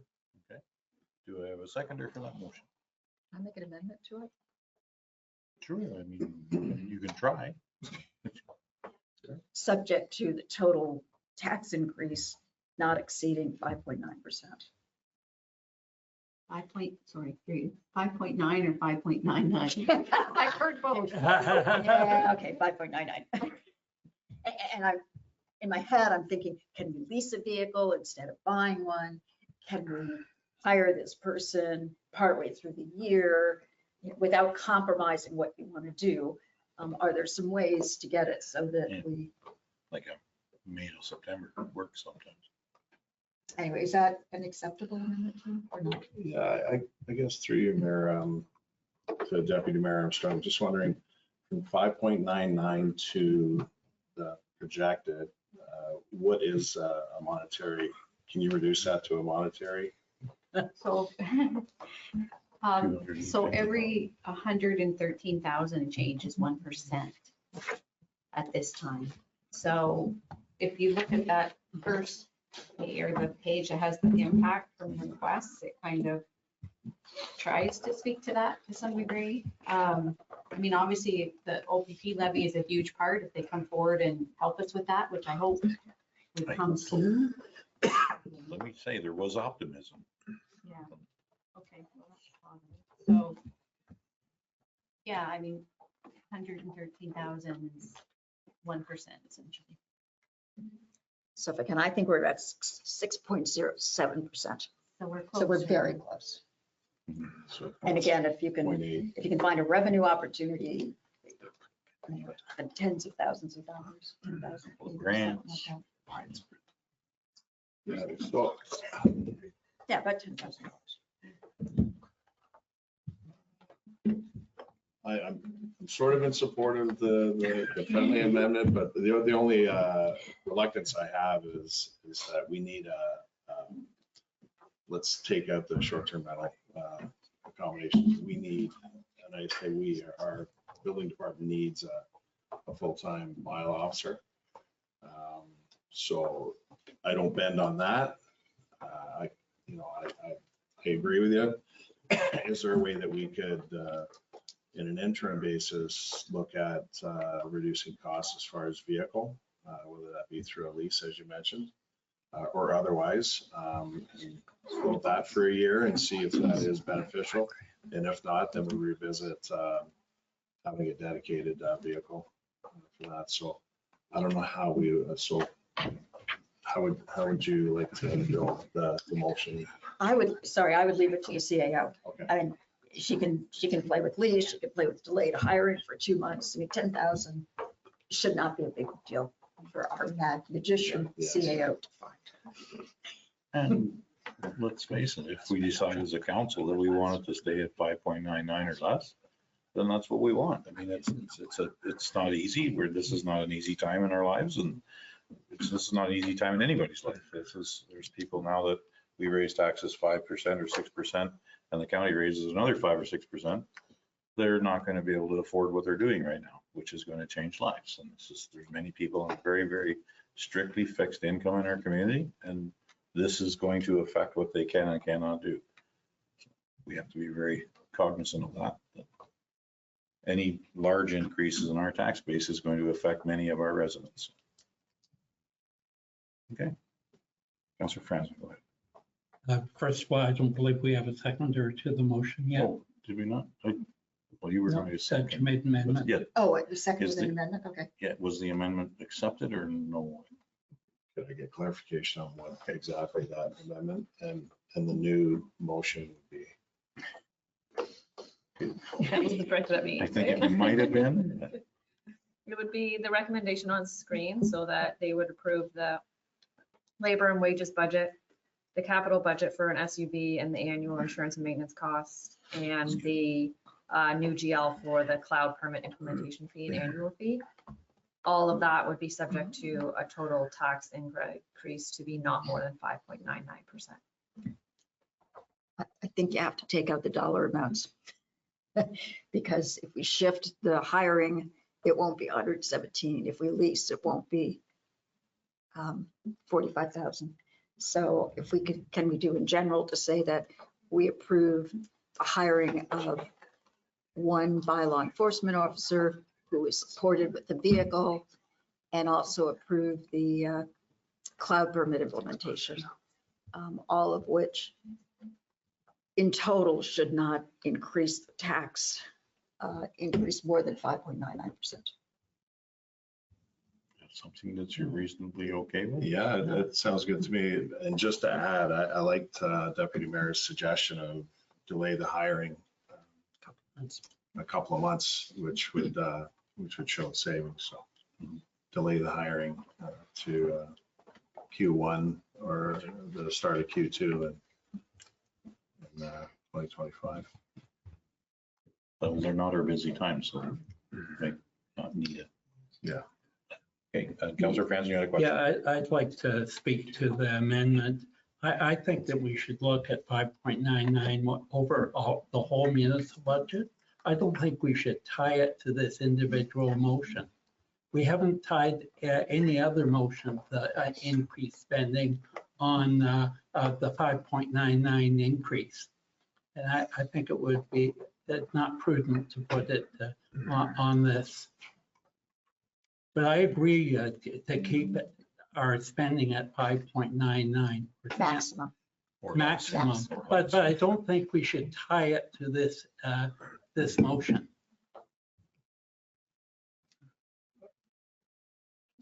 That's entirely up to the mover and the second. Yeah, through you, Mayor, to Councillor Franzen. I know what you're saying. I think, subject to council's input, I don't see a problem with attaching 5.99 to individual items as opposed to just blanket, because each of them have their own dynamic and their own sort of life, so to speak. So, and sort of, I guess, fiscal pressures and that sort of thing. So I'm okay with the 5.99 applied to this item. I'd just like one further comment.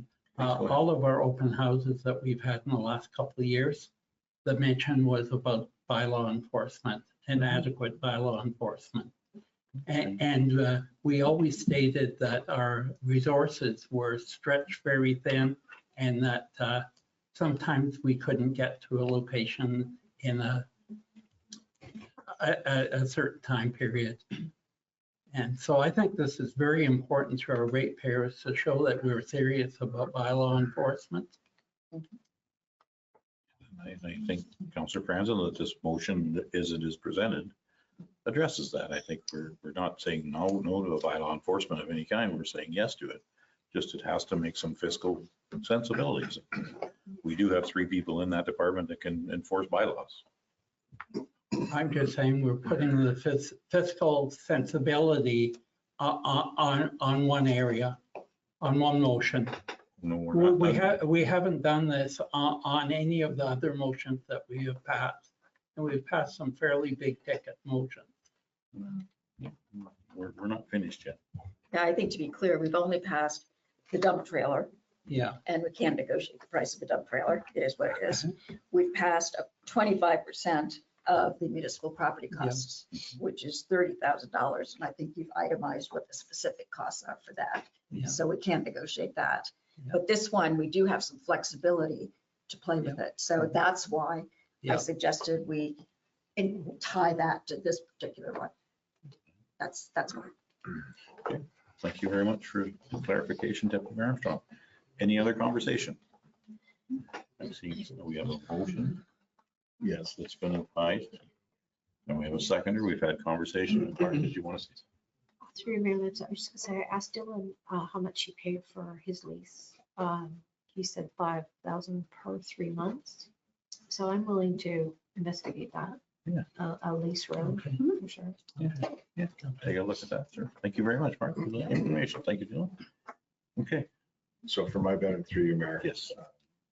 Can I have that motion repeated? Just to, I'm sure our clerk would be happy to do that. Madam Clerk. It will be that council approve the other protection services budget request for an annual salary in the labor wages budget for a bylaw enforcement officer. And further, that council approve a budget. Not the levy increase. But are we approving an SUV vehicle? The council, Supported by a vehicle is what I said. the council, Supported by a vehicle, and leave that open as to whether we lease it or buy it.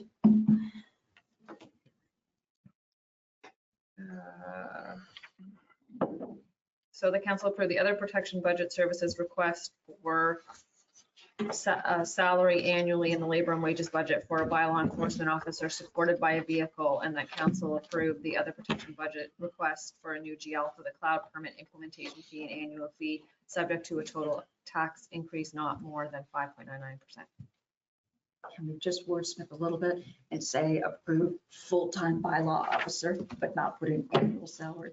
Because we may only do it for 10 months or 9 months.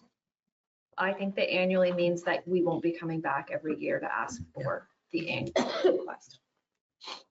Not a full year salary, it's just an annual budget. Not an annual salary, a salary annually. Wow. As long as we understand Yeah, what let's it make sure means. that we all understand this is being recorded, and we want to make sure that I just think a full-time bylaw officer captures that we're hiring another staff. okay. Is that acceptable? Yes, it is. Okay. So Don't ask me to. we had a mover, we've had a seconder, we've had conversation. Now I'm going to call for the vote. All in favor? That motion has carried. Okay, thank you very much. It's as clear as mud. Okay, now we can move on to section 4.5.3 of our agenda, and Barbara Waldron, our Director of Building and Planning, our CBO. Would you like to speak to this item as well? Through you, Mayor Lamson, before you is a budget paper regarding discretionary sewage system program. Now that PPH has totally divested itself of sewage program, the municipality must make decisions on how to move forward. The budget paper has provided 4 options for council, with the recommendation of staff to defer the program for 2025 and reassess as part of the 2026 budget process. Building department staff cannot take on the additional workload of discretionary inspections, and therefore additional staff or third party are the only options, which will be expensive and an increase to the overall budget and tax levy. The program is focusing on sewage systems near water courses. The short-term rental registration process will have some component to verify the septic system in the ground has been designed for the use and the system is safe, and therefore a number of properties will be indirectly achieving the same result through that process. As well, staff are diligently addressing complaints related to sewage systems in-house with very quick turnaround results to address the issue. Trailer park reviews will achieve similar results to the discretionary program. Given this work will be taking place, the recommendation of staff to defer the discretionary program will allow staff to focus on the day-to-day workload and the work plan, while still protecting the environment through other measures as identified. Thank you. Thank you very much, Barbara Waldron. Anyone have any comments or questions? Seeing none. Okay, I see Councillor Braber. Go ahead. Thank you, through you, Mayor. Thanks, Barb, for that. And I tend to defer to your overview of option 3. And I would support option 3. Okay, and we have Deputy Mayor Armstrong. Go ahead. Yeah, thanks, Mayor Lambton. I think this is one of the most important things we do is discretionary septic inspections. And I would hate to see us defer it or not do it for another year. We've been doing it for 8 years, actually. However, I realize we don't have the budget for it. So I would prefer to defer it unless we have funding from the province that would allow us to go ahead with it for 2026. And I would probably make this, we'll come back to priorities, but I'd like to see it on the priority list of things we would do if we got additional funding from the province. So I would like to keep it in the mix, but only if we have additional funding to support it. Kind of agreeing with our CPO on this one as well, is that we're getting a lot of these done anyway for other reasons. So when your staff is on the site, if the septic's pouring fluid out of the side of it, you're going to notice that when you're doing an inspection for either short-term rentals or other things and complaints. So I think now that we do have staff that are qualified to do that, because we never did really before, I think that's going to capture a lot more than we think. So I'm okay with the deferral for a year, but it's entirely up to councils. Go ahead, Deputy Mayor. Thank you. Just another piece of information. As we're completing we're putting together a lake inventory through our Environmental Advisory Committee. 50 lakes in our municipality. In sharing that information, working with Derek, one of the aha moments for him, because I wanted to document when was that lake subject to discretionary septic inspections around it. And there are gaps. There are some lakes that have not had a discretionary septic inspection in the past. And those are going to be prioritized the next time we open up the program. So, and I'm not sure those would otherwise be addressed just by complaints. So that's another reason for me to say, I just don't wish to lag it another year if we have some way of funding it. You're trying to get me to get some funding from the province? Is that what we're trying to do? No, I'm saying if we get can. additional funding from the province to offset the OPP, then we have revenue that's freed up and we could put Buckhorn parking and septic inspections as projects that then we would then be able to proceed with. I don't unfortunately look at it that way. I look at it, if we can get that extra $351,400, it will reduce the increase that we are doing in our taxes a little bit. We're talking 12 or 14% by the time we get the county and the municipal tax increase. It's a lot of difference for some ratepayers. I'm struggling with that because it's going to be a double-digit increase regardless of what we want. Okay. We've had discussion. We've had a mover. We've had a seconder.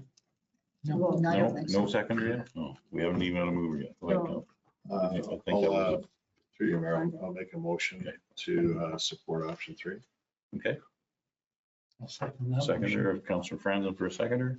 Any further conversation? Absolutely. Record vote, please. No, sure.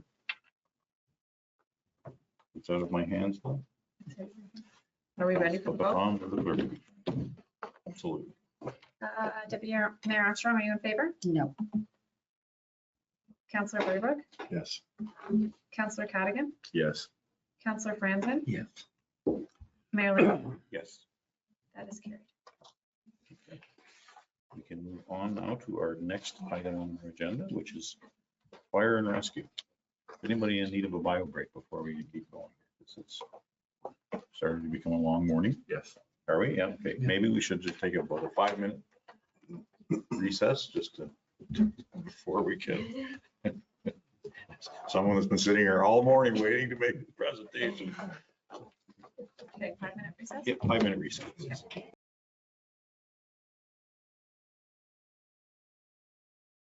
Okay, we are back. We can move on now to item 4.6 of our agenda, and that's fire and rescue. 4.6.1, Steve Brockbank, Director of Emergency Services. Would you please speak to this item?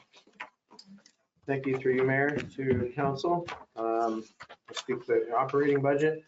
The fire department budget shows an overall budget increase of 37,782.47 between 25 and 24, or a 2.25%.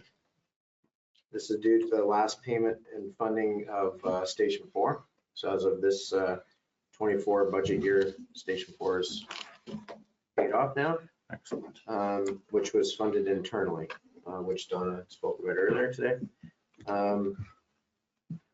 There is a decrease in the 2025 tax levy requirement of 40,782.47, or 0.37%.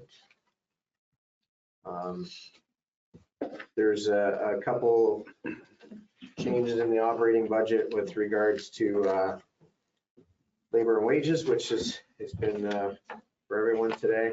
Some of our insurance costs have gone up.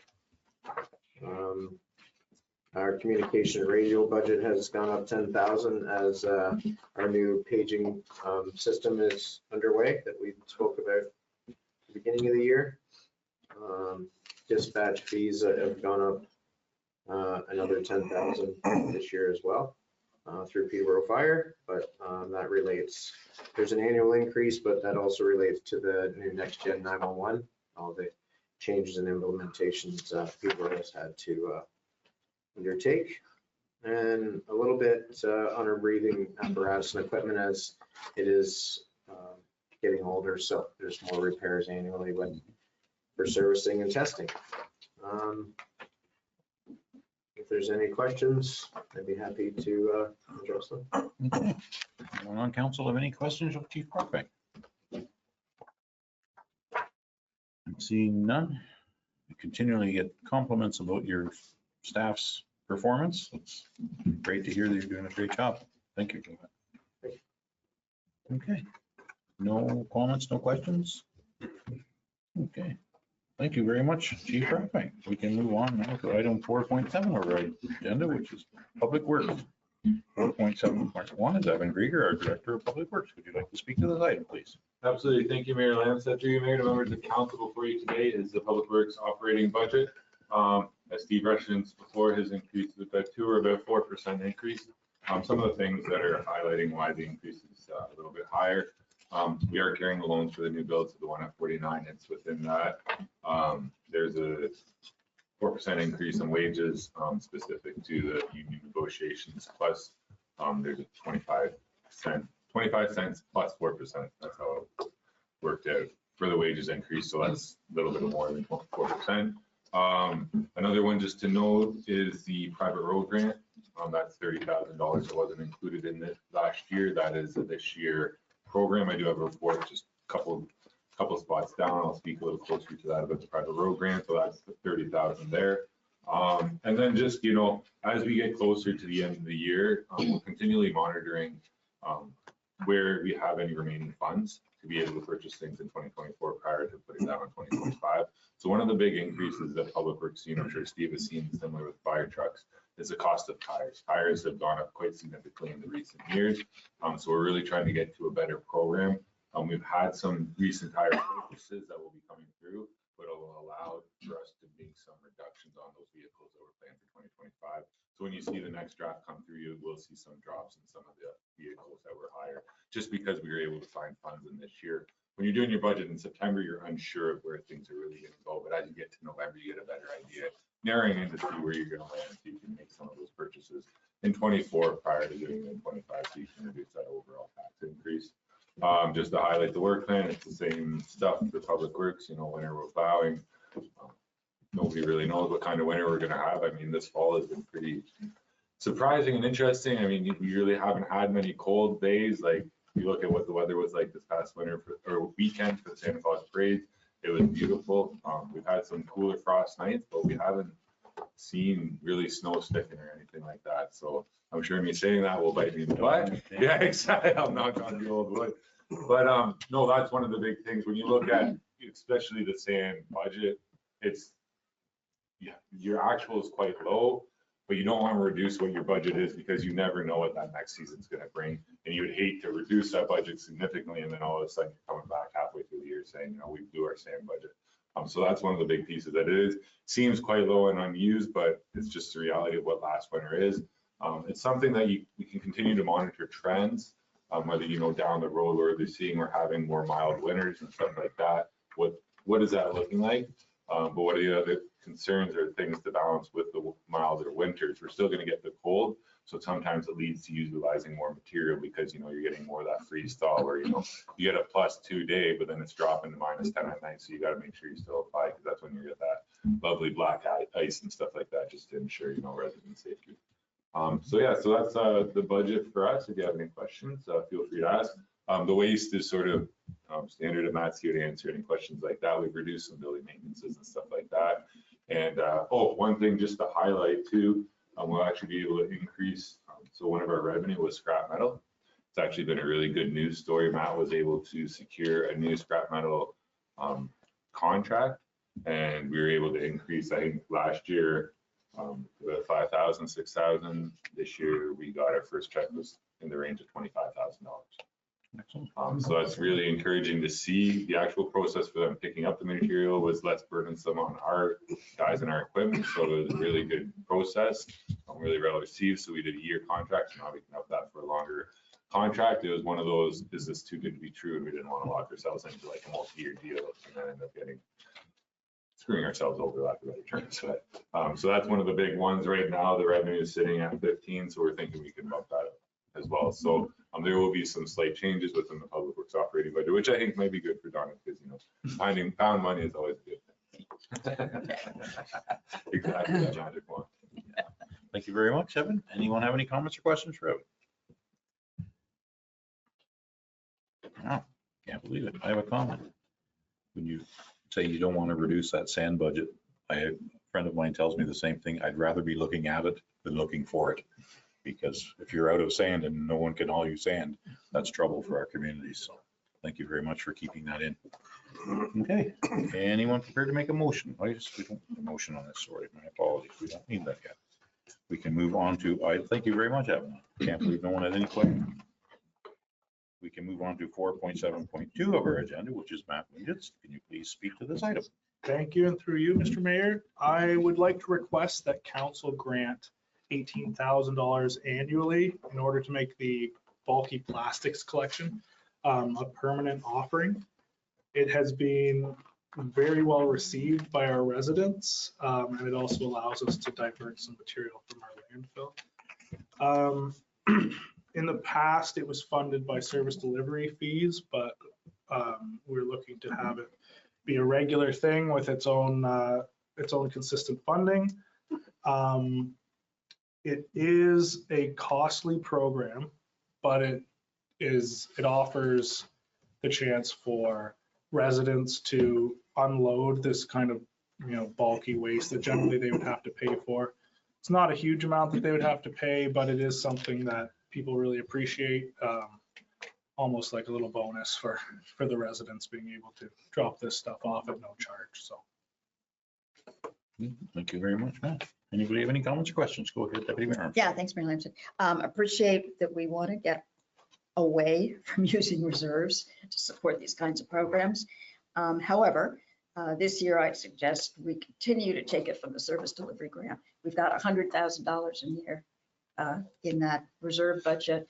So I'm suggesting we put off moving it to the tax base until next year and use the service delivery funds to support it. Continue the program, great program, but just fund it from reserves, which we have been doing.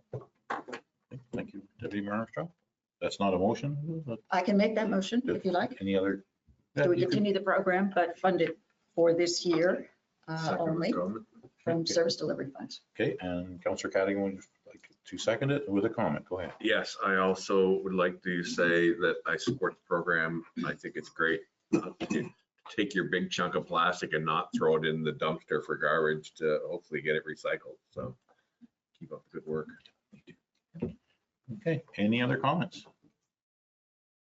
I have a similar comment to Councillor Cadigan. It is so nice to see that bin fill up so quickly. Like you can't even believe where all that went before. It just went to landfill. Thank you very much for keeping this going. And any other comments? Councillor Franley, go ahead. Not a complaint, but I think it should be a year-round program, not just a summer program. I noticed the one in the Noki's Creek site has been removed. Through you, Mr. Mayor, yes, typically we only do it for the 5-month period, 5 or 6 months. There are 2 reasons. One is that we pay a monthly fee to have that bin sitting there, which is actually half the cost. And the other reason is with those open bins, the 40-yard bins that with no top, they fill up with water and then a bunch of, all of the flower pots and stuff that you have in there fill up with water, and then half of your tonnage is in water. Yeah. But I Okay. take your point. Thank you very much. Okay, any other comments? I'm seeing none. I will call for the vote. All in favor? That motion has carried. Thank you very much, Matt. Okay, we can move on to 4.7.3, which is Evan Greer, our Director of Public Works. Would you like to speak to this item? Absolutely. Thank you, Mayor Lambs. If you remember, council before you today is just an upgrade on the private road grant program. So this year in September was our first intake period. We received numerous inquiries, but ended up with 12 completed applicants. It is really interesting. It's good feedback to get, how they found the process, some of the pros, some of the cons, what worked well, what didn't work well. So just to go through that, some of the highlights of their concerns that were brought were some associations weren't incorporated, so there's concerns regarding that.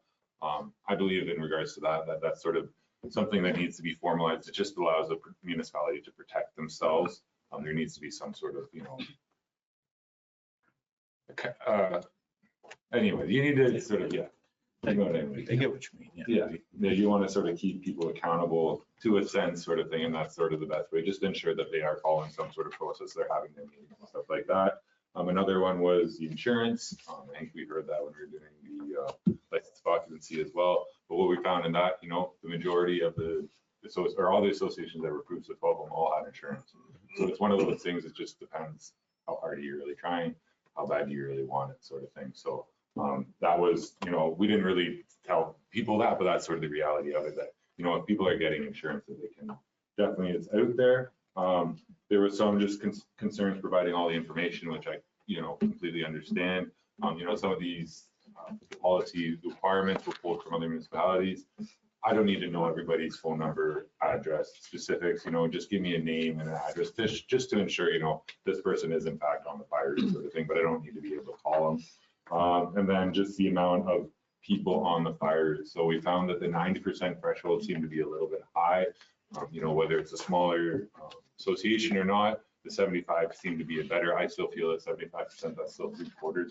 So that's still a good amount supporting the association. So they're just a couple little changes that I would recommend that we can make in the policy. We would bring that back.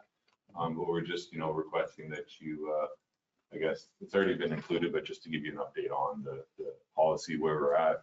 We do plan to continue with it next year sort of thing. We'll do the same deadline. I felt the September 30th deadline worked well because it sort of gave us, about a month and a bit to work out some kinks before we're going into the draft budget. It also really was a good thing because you give the deadline of September 30th.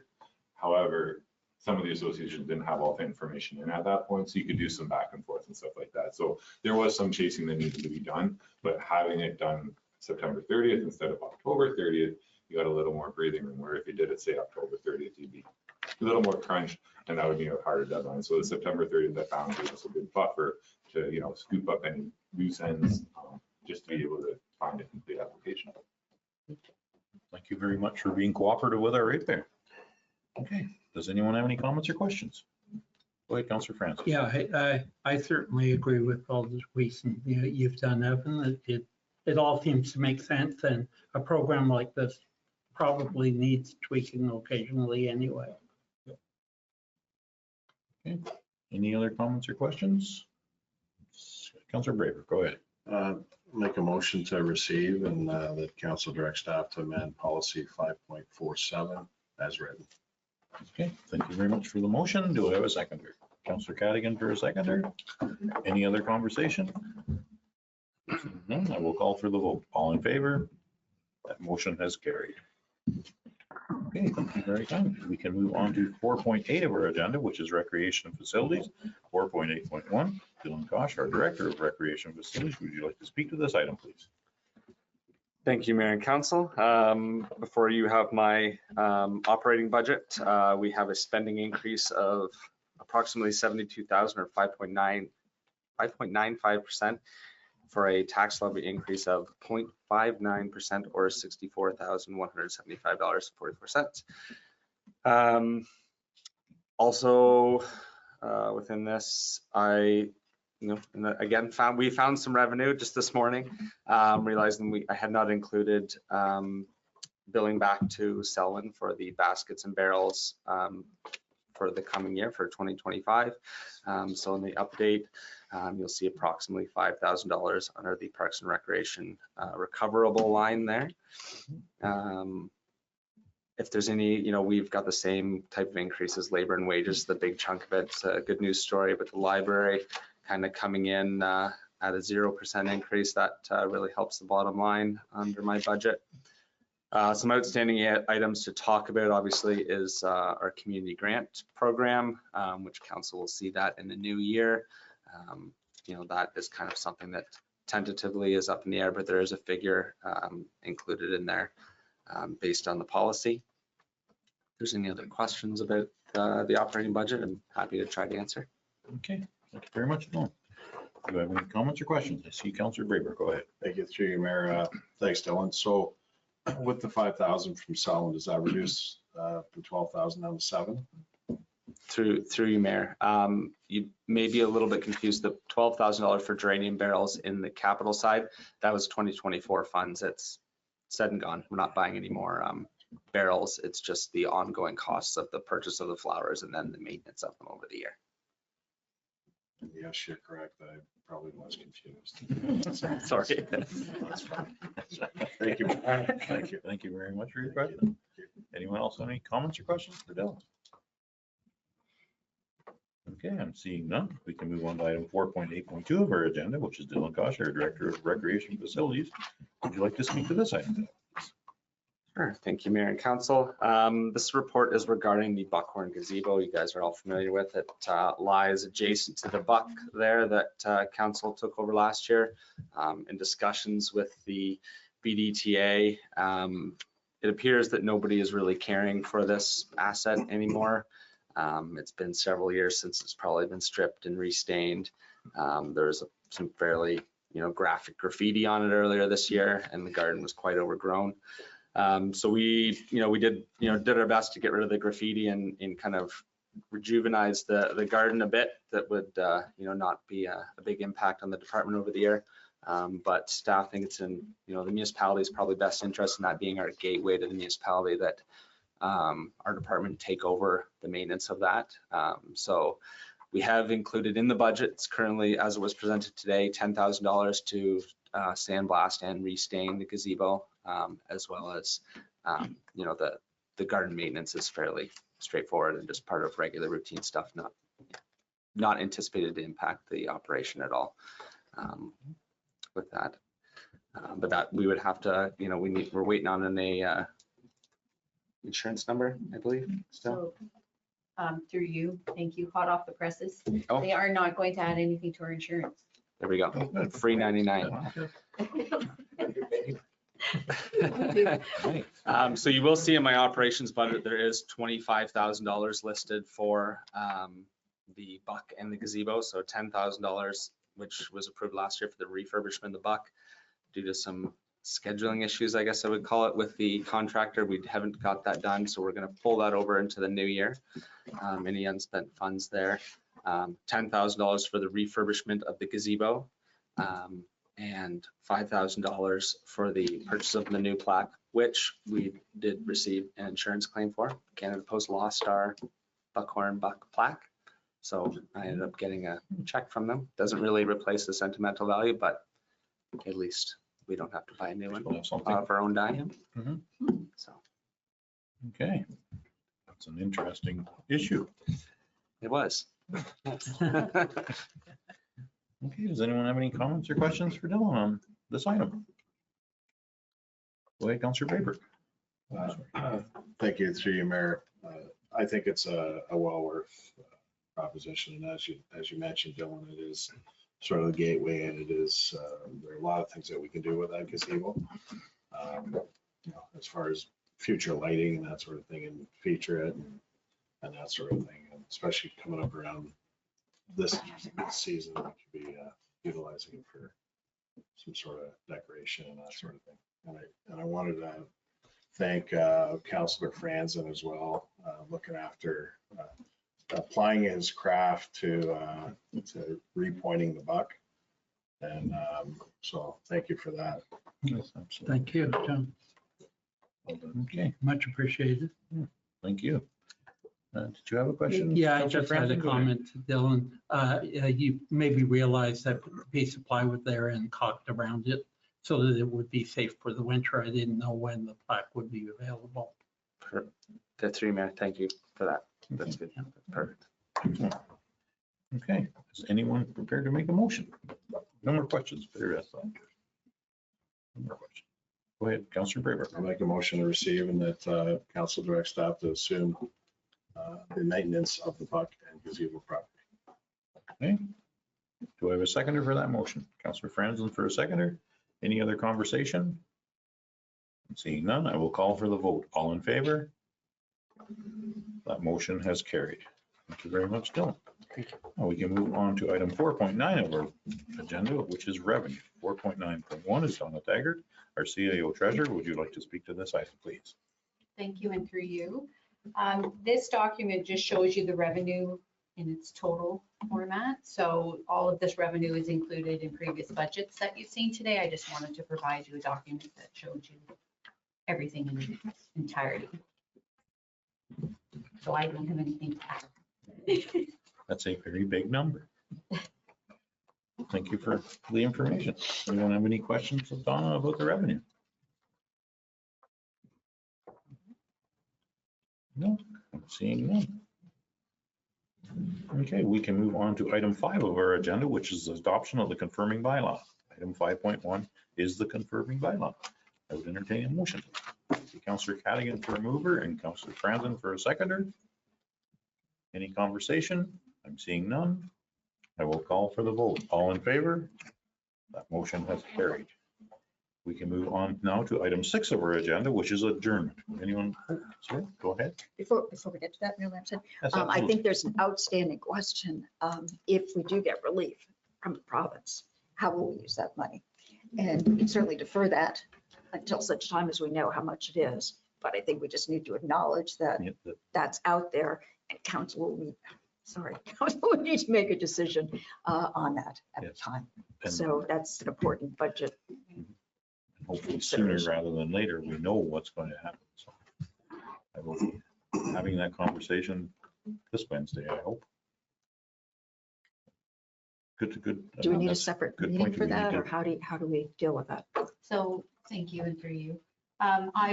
We'll commit to come back to you once we find that out. And we're understanding now the priorities of council, and we've selected a few things here today, and we'll come back to you with the results of that. And any additional decisions, it was just our first draft budget meeting for the year, so we'll have another one at grant time, but we can come back before then if need be as well. Okay, thank you very much, Donna. Thank you very much for bringing that up, Deputy Mayor Armstrong. Okay. Anyone prepared to make a motion to adjourn? We are at number 6 on our agenda. See Councillor Cadigan for the movers. Well, we're going to stay. Councillor Deputy Mayor Armstrong for the seconder. We'll call for the vote. All in favor? Motion has carried. Thank you very much to everyone that attended today. And thank you very much for getting all these papers to us well in advance of this meeting. Greatly appreciated.